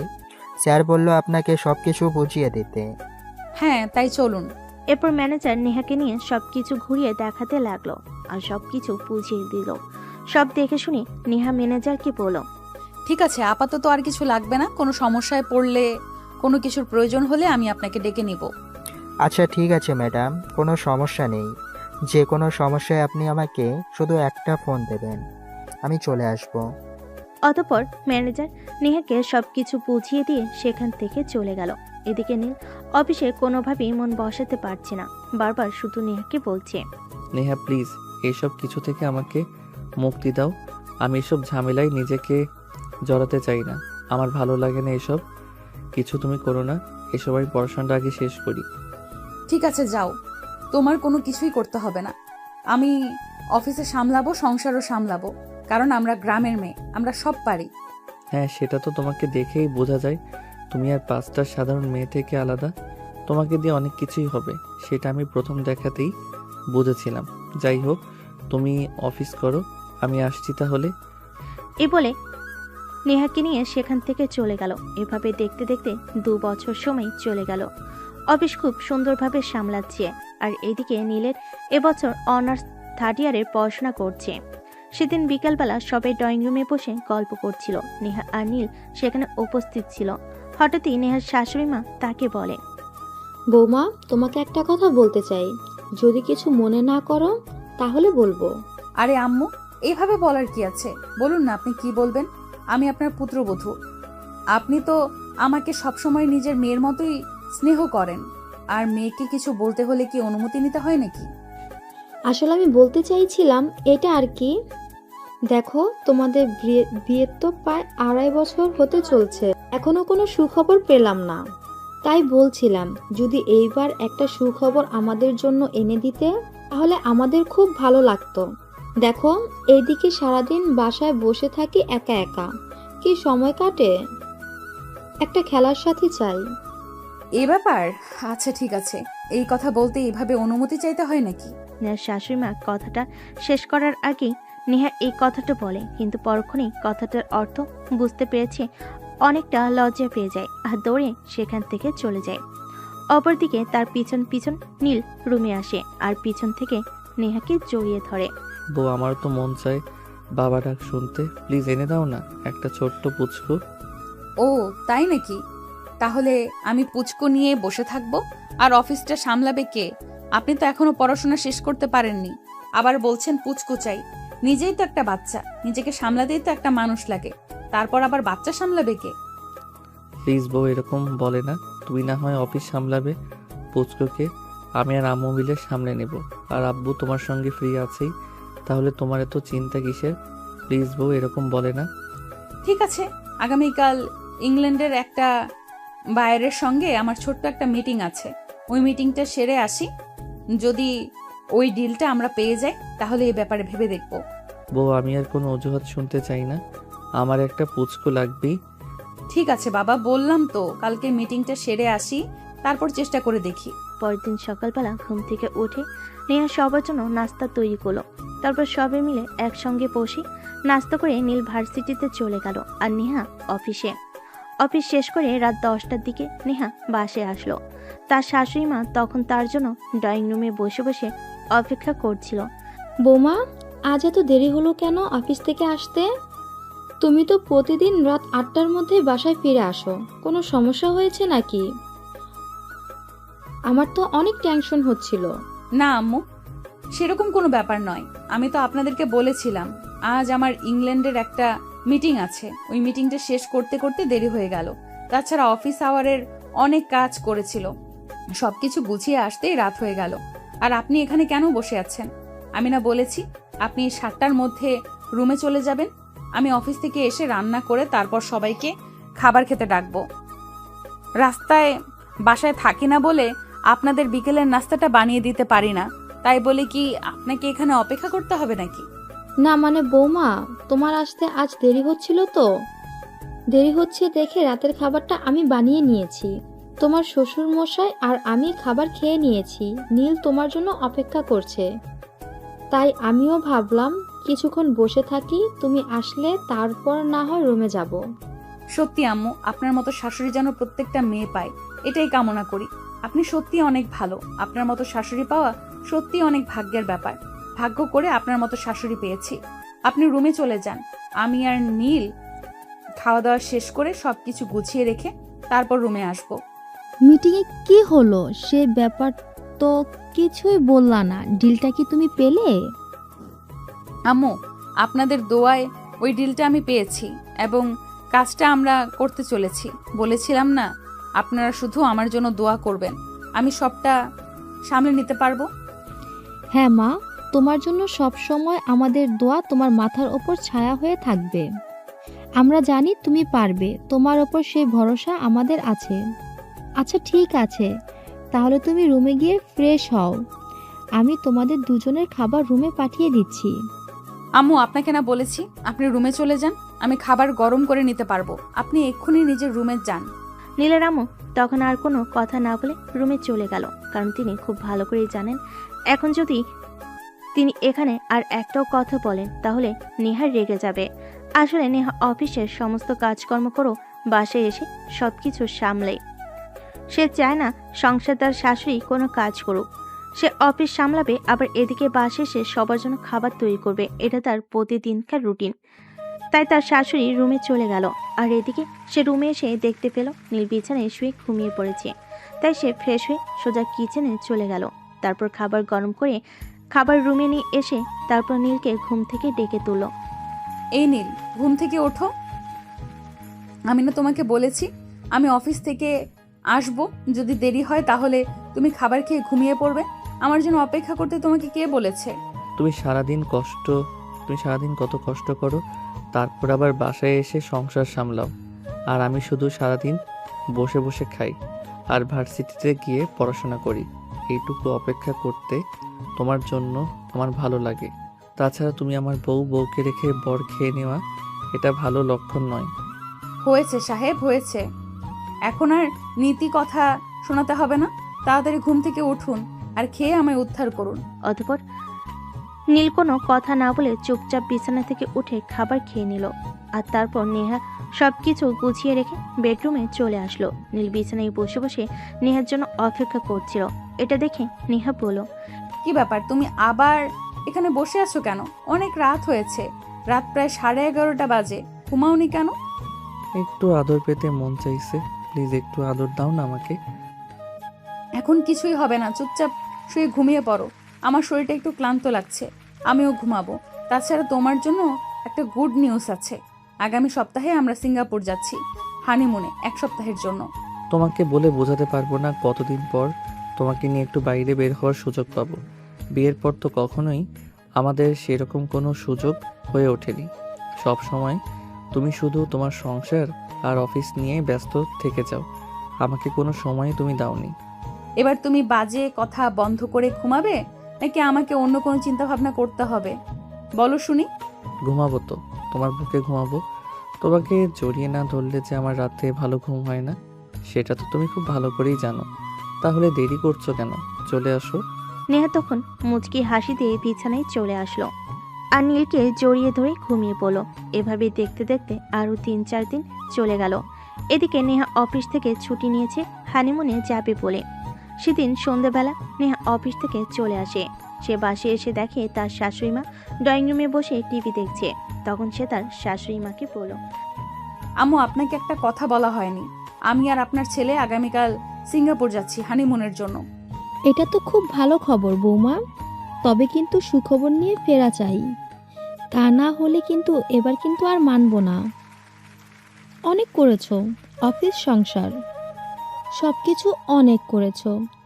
আমার একটা খেলার সঙ্গী চাই, তা না হলে কিন্তু এখন আর চলছে না। ঠিক আছে আম্মু, আপনি দোয়া করবেন যেন আপনার যেন একটা সুখবর নিয়ে ফিরে আসতে পারি। আর হ্যাঁ, আব্বুর ওষুধগুলো আমি অনলাইনে অর্ডার করে দিয়েছি। কাল সকালেই ডেলিভারি ম্যান দিয়ে যাবে। আপনি একটু কষ্ট করে সেগুলো রিসিভ করে নেবেন প্লিজ। আর বাড়ির প্রয়োজনীয় জিনিসপত্র যা লাগবে সবকিছু আমি ড্রাইভারকে বলে দিয়েছি নিয়ে আসতে, আর টাকাও দিয়ে দিয়েছি। কাজের মেয়েটাকেও আমি সব কিছু বলে দিয়েছি, কিভাবে কি করতে হবে না হবে। আপনাকে কোনো চিন্তা করতে হবে না। সত্যি বৌমা, তুমি পারো বটে। তোমার মতো বৌমা পাওয়াটা সত্যিই ভাগ্যের ব্যাপার। সত্যি আমরা ধন্য তোমার মতো একটা মেয়েকে আমাদের বাড়ির বউ হিসাবে পেয়ে। তবে একটা কথা, আমরা কিন্তু এবার একটা সুখবর চাই। নেহা তখন লজ্জা পাওয়া মুখ নিয়ে সেখান থেকে উপরে চলে গেল। আর রুমে গিয়ে একটু ফ্রেশ হয়ে নামাজ পড়ে তাকে যেন চলে আসলো সবার জন্য। তারপর কিচেনে চলে গেল। আসলে সবার জন্য নাস্তা বানালো আর সবাইকে নাস্তা খাই। তারপর রাতের রান্না করতে চলে গেল। রান্না শেষ হলে নেহা তার শ্বশুরের রুমে গেল। আপু, আমি তো কাল সিঙ্গাপুরে যাচ্ছি, আপনার কি কিছু লাগবে? বৌমা, আমার তো তেমন কিছু লাগবে না, তবে তোমার শাশুড়ি মাকে জিজ্ঞাসা করো। তোমার শাশুড়ি মায়ের যদি কিছু লাগে তাহলে তোমার শাশুড়ি মায়ের জন্য নিয়ে এসো। সত্যিই বৌমা, আমরা বুঝতে পারিনি তুমি এত কিছু কিভাবে খেয়াল রাখতে পারো। ফ্যামিলির কার কখন কি লাগবে সব কিছু তুমি দেখো। একদিকে সংসার সামলাও, অন্যদিকে অফিস। এত কিছু তুমি কি করে পারো বৌমা? সবই আপনাদের দোয়া আব্বু। আমি বলেছিলাম না আপনারা শুধু আমার জন্য দোয়া করবেন, তাহলে আমি সব কিছু সামলে নিতে পারবো। সত্যি আমার যেটা হীরা চিনে, তাই তো আমার মতো বৌমাকে নিজের জীবন সঙ্গী হিসেবে বেছে নিতে পেরেছে। যাই হোক, ভালোভাবে ঘুরে এসো, নিজের শরীরের প্রতি যত্ন নিও। এখানে থেকে তো সবকিছু সামলাতে গিয়ে নিজের আর কোনো খেয়ালই রাখো না। আচ্ছা আব্বু, ঠিক আছে, আসি তাহলে। আর খাবার টেবিলে আসুন, আমি সবার জন্য নাস্তা তৈরি করেছি। সবাই একসঙ্গে বসে খাবো। তারপর তো অনেক দিন একসঙ্গে বসে খাবার খেতে পারবো না। এই বলে নেহা শ্বশুরের রুম থেকে বের হয়ে নিজের রুমে চলে আসলো। আবার তারপর নীলকে নিয়ে খাবার টেবিলে চলে গেল। খাওয়া দাওয়া শেষ হলে নীল নেহাকে বলে, আমি খুবই ভাগ্যবান তোমার মতো একটা মেয়েকে নিজের জীবনসঙ্গী হিসেবে পেয়েছি। আর পুনর্জন্ম বলতে যদি কিছু থাকে তাহলে আমি বলবো আমি হয়তো আগের জন্মে কোনো ভালো কাজ করেছিলাম, যার ফলস্বরূপ আমি তোমাকে পেয়েছি। এই চোখের মেয়েরা বিয়ের পর তিনি আলাদা হয়ে থাকতে চাই, শ্বশুর শাশুড়ি সহ্যই করতে পারে না। আর যেখানে তুমি কিনা একা হাতে সবকিছু কত সুন্দরভাবে সামলে নিচ্ছ। সোনা, তোমাকে একবারই বলেছি আমি গ্রামের মেয়ে, আমি সব কিছু সামলাতে পারি। সমস্ত রকম পরিস্থিতিতে নিজেকে সামলে নেওয়া যায়, যেভাবে সেভাবেই নিজেকে তৈরি করেছি। আর হ্যাঁ, যেহেতু আমি গ্রামের মেয়ে, যেহেতু তুমি একটা কথা খুব ভালো করেই জানো, গ্রামে সবাই একসঙ্গে থাকার মতো পরিবেশ আছে, যেটা শহরে হয়ে ওঠে না। তাই আমি সবাইকে নিয়ে একসঙ্গে সব কিছু ম্যানেজ করে চলতে পারি। আর তার সঙ্গে আব্বু আম্মুর দোয়া তো ফ্রি আছেই।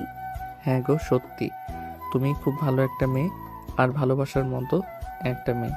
হ্যাঁ, এবার ঘুমাও, তাহলে আবার সকালে ঘুম থেকে উঠতে পারবে না। ভুলে যেও না, সকাল 10টায় কিন্তু আমাদের ফ্লাইট। অতঃপর নীল আর কোনো কথা বলে না, নেহাকে টান দিয়ে নিজের কাছে নিয়ে নিল। নেহা নিজেকে একটু দূরে সরিয়ে নেওয়ার জন্য কিছুটা চেষ্টা করছিল, কিন্তু নীল সেটা করতে দিল না। সে নেহাকে তার ভালোবাসার উষ্ণতায় উষ্ণিত করতে থাকলো।